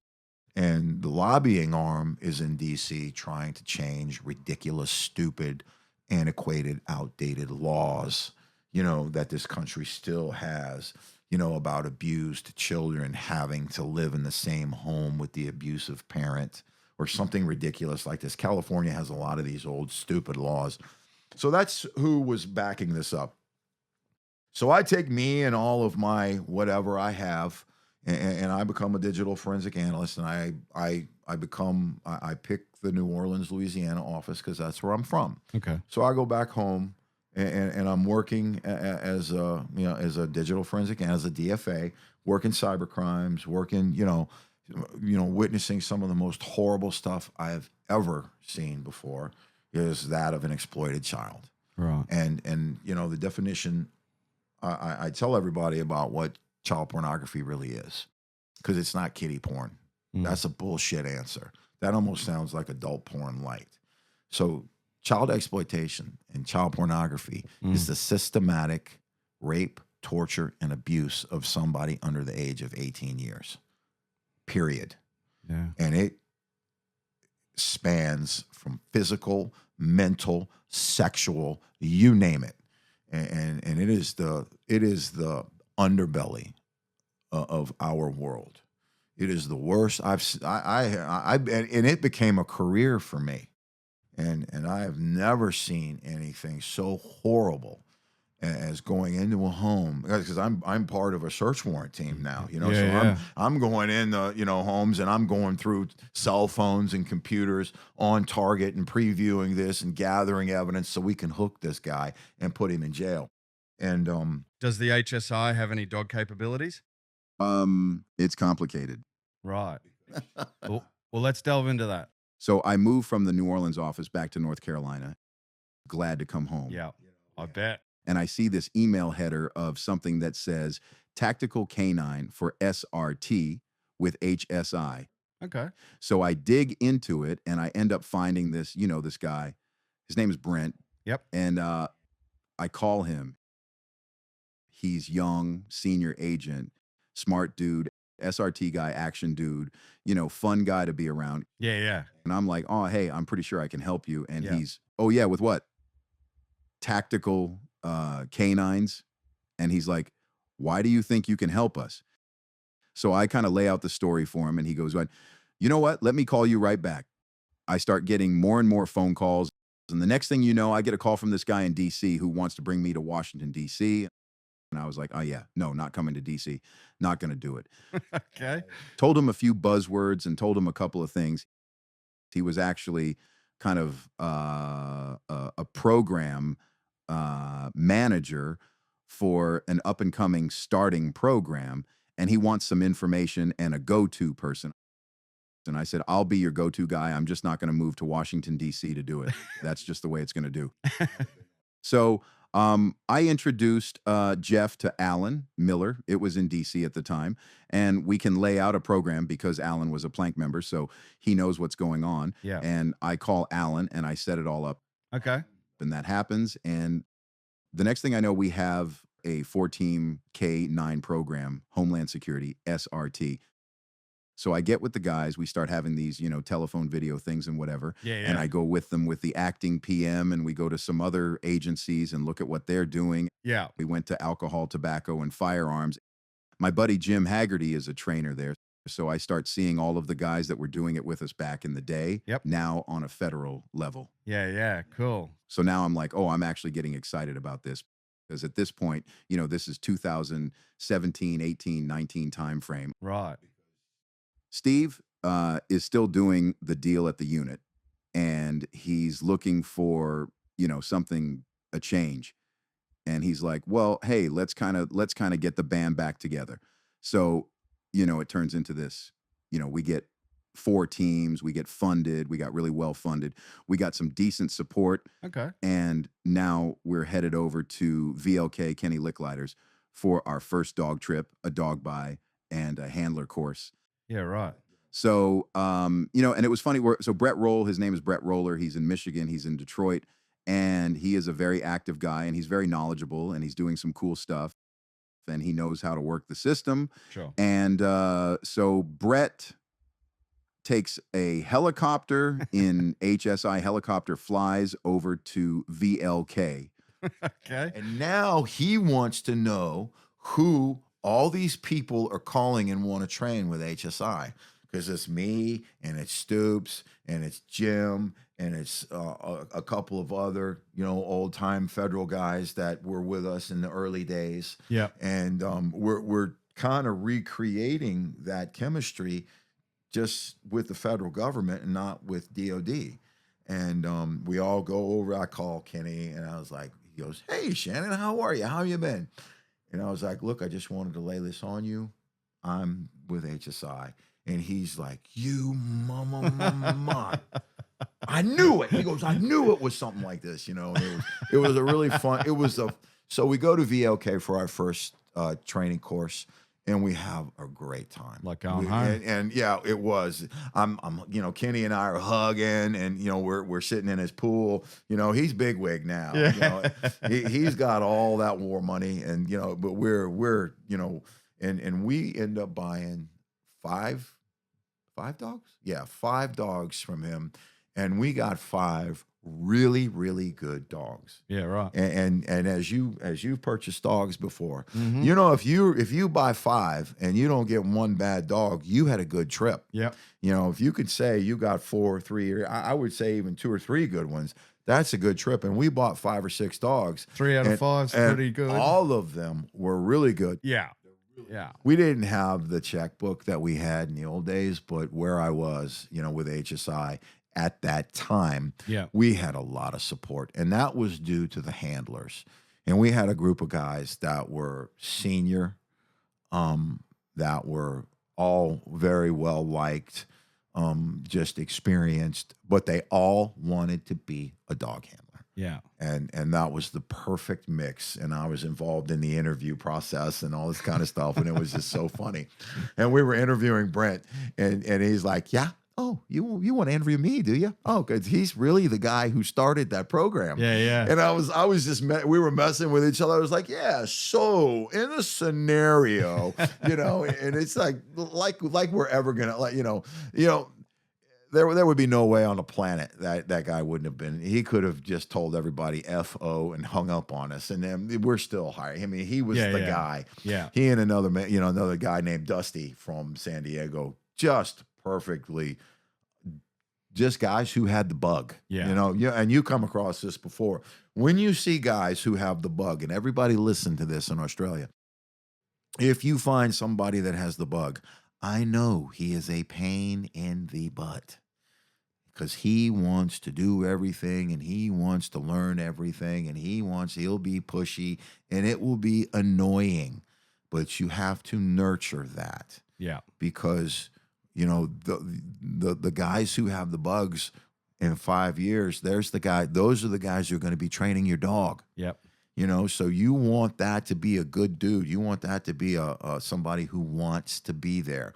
So anytime I come across guys who have the bug, you know, we just want to we want to nurture them. We want to cradle them. We want to see that they do well. And I was thinking, Matt, you know, in Australia, you've got Matt Summers, who's got the bug right now. Yeah. And he's done some things here in the last couple of weeks that most civilians don't get to do. Yeah, yeah. You know, he's been decoying a lot of dogs and pushing some dogs forward, and his dogs are really nice. So when you come across a guy like that, you need to nurture that, because in 5 years, he's going to be your go-to guy. Yeah. So you want to see him in the early days doing the right thing. And these 4 guys with HSI, man, they were pipe hitters, man. Yeah, They wanted to be there. And we had a ball. And so we train, and we have dual purpose dogs. We have dual purpose patrol, tracking, explosives. We are running in my wheelhouse like you can't believe. Yeah, yeah. And at this point, I'm a unit member or an agency member at this point. Yeah. You know, so I already work for HSI. So there's no outside hire that needs to happen, but we are going to do an outside hire. So instead of 1 trainer, we're going to have 2. And I'm pushing Stoops to be my outside guy. So I bring Steve in. And I really want the band back together at this point. And we're all now training together. So we're doing the same thing that we were doing 20 years ago, 5 years ago, with a whole new set of people. And all of the TTPs that we did then, we're now doing to these dogs. You know, the bark up drill, the down muzzle drill, all of the tracking. We're doing everything with them and exposing these guys to a level that, I mean, these guys are really good. And then when we get into it, I realized that HSI has dogs now, ATF has dogs, U.S. Marshals have dogs, BORTAC has dogs. And these are all agencies that I worked with 15 years ago with their young up-and-coming guy who had the bug. Yeah. You know what I mean? Yeah. And now they're in charge of their own respective programs. So, again, when you see that guy, work with him, because, you know, you got to be careful. Who you shit on today may be the guy you work for tomorrow. Yeah, yeah. So who you treat well today may be the guy that's going to hurt you. In all probability is going to be the guy who's going to do good for you in the future. And that's it. That's how it just kind of flowered. And I just couldn't believe it. I was like, oh my God. Like Haggerty and you know, a couple other guys, the bite doctor. Franco Angelini. Yeah. Franco is now a Fed. Yeah. You know, Franco is working with ATF or with he's with the Marshals. He's Marshals. Marshals, isn't he? yeah. He wasn't before, but he is now. And to see, Franco was one of the guys that we brought in to the compound years and years and years ago. I was lucky enough to do his course a couple of times. And you know what? I have no issue and no desire to do that kind of physical activity in a freaking bite suit. Thanks, Franco. That guy is a maniac. He's a beast, hey? Animal. Still. Yeah, He was just in Australia. No, was he? He is a beast. How old he is, and he's still doing it. Yeah, I know. You know, and he's still working he's still training tactical dogs too, which I think, you know, again, you know, back in the day, you've got that core group of guys, and one of the bigger satisfying things, another satisfying thing for me is to see those TTPs and all of that. We all did, you know, when we did a SOCOM seminar, we were all together, you know, all trading ideas and all, you know, bouncing things off of each other. And you know, honestly, we didn't all like each other. Yeah, yeah. You know, That's the dog world. and I don't expect to like everybody, and I'm okay with not liking everybody. As I've gotten older, I've lightened up quite a bit, but to see us all still be together and to see the things that we were doing and that we were helping to develop, you know, 25 years ago, and they're still being used today. That's one of the things that just, you know, that jerks a knot in my throat. It really does, because I mean that's just. Yeah, that's tremendous. Yeah, yeah. But anyway, so to make a long story shorter, or a longer story shorter, HSI gets the memorandum for approval, and we are going operational. Yep. We are going after, SRT conducts high risk search warrants all over the country. Really bad And guys. yes, and we're going after bad guys. We're going after, child predators, murderers, whatever. Yeah. They're going after that guy, suspect 1, S1. He's our main thing. And the guys that were with HSI, Brent and Dusty, were really smart when they did what they did, because they wrote the policy to where it is very difficult to get a bite if you are a bean counter. Right. If you know what a dog person knows and you know how to do certain things, we were going to be biting people. Right. And that was going to be a fun thing. And I was so jealous of those guys, but I was also extremely proud to be lucky enough to be a part of that program. Yeah. And the agency changes leadership, and the new leader does not like dogs, and he canceled the entire program with the stroke of a pen. Oh. And he wasn't even supposed to be able to do that, because the policy, it was already a policy. Yeah. And you're not supposed to be able to kill policy, just because you don't like it. Yeah. There's a process. So we have to now go through the process of the program being dismantled. Oh, you've just built it. Yeah, Now you gotta I dismantle mean, we were operational a day. It was horrible. I felt heartbreaking. I felt so bad for those guys. Yeah. They became good friends of mine, and I really liked being with them. And they were really good dudes, and they're good, law enforcement guys, and they wanted to do good stuff with a dog. Yeah. They understood. They all had the bug. Yeah. And it was. It was just such a shame, and I was never more disappointed in my agency than I was then, because they did it because of analytics or whatever you want to call it, because of Optics. the bad optics, bad optics. Imagine biting a bad guy, a really bad guy, viewing that as a bad thing. Like, Well, I know. What world are we living in? Well, yeah, and that's sort of, and I get the point that law enforcement is changing. It is, and it's changing, and I get it. And we talked about this at our seminar with a muzzle, because we have a solution. Yeah. There's a solution that's extremely viable, and a good muzzled dog can help you. Yeah. He can save your butt if it needs to be saving, without actually biting somebody. And those type of optics are dangerous. Yeah. You're taking away, agent security. Yeah. And I'm going to say I might get fired, but that's stupid. I get It's it. absolutely stupid. Yeah. And now, so we now have a new leader in the United States, and we're we're sort of getting hopeful again. I tell you, if it's ever going to get off the ground again, it's right now. Yeah. All right. So before we wrap this up, 25 years, you've been a dog guy for most of that time. What words of wisdom from Shannon Krieger? Just give me some simple words of wisdom related to the dogs for everyone out there. Use a few words, but I'll give you a bunch of words. Yep. Open your mind up. First of all, you're only limited to your own imagination, and you're only limited to yourself. So if you think that if somebody tells you it can't be done, and you listen to them, that's a weakness. You know what I mean? If you believe, if you truly have the bug, figure it out. Be open-minded enough, work with everybody. Hey, you don't have to like them, but you can steal from them. Yeah, yeah. And there's plenty of people that I don't like, and I have stolen and thieved and taken away and renamed it and called it mine. And if you do that, and if you're like that, you'll be successful in anything that you do. And just, go out and do it. Outstanding. You know what I mean? Outstanding. I do. What do you think? I do. I love it. Well, man, I appreciate you having me. It's been a lot of fun. Right. That's epic. Epic. I loved it. Good. Loved it. Man, your life is phenomenal.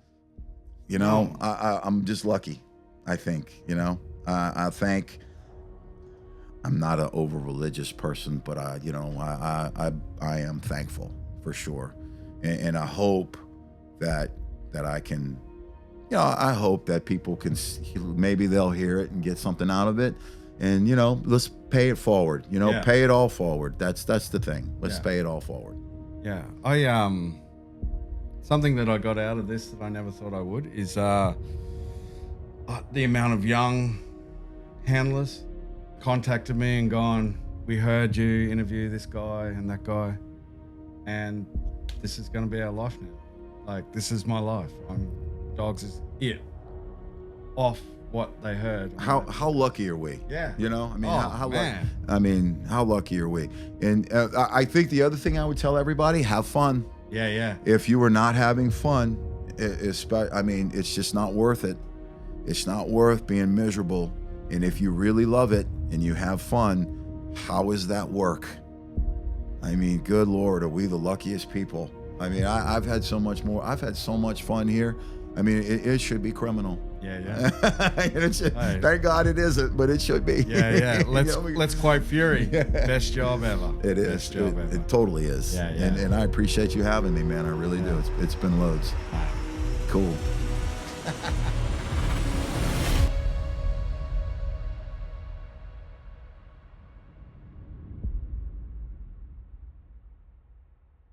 This has been Virtus House Kennel Cast, presented to you by Canine Solutions Australia.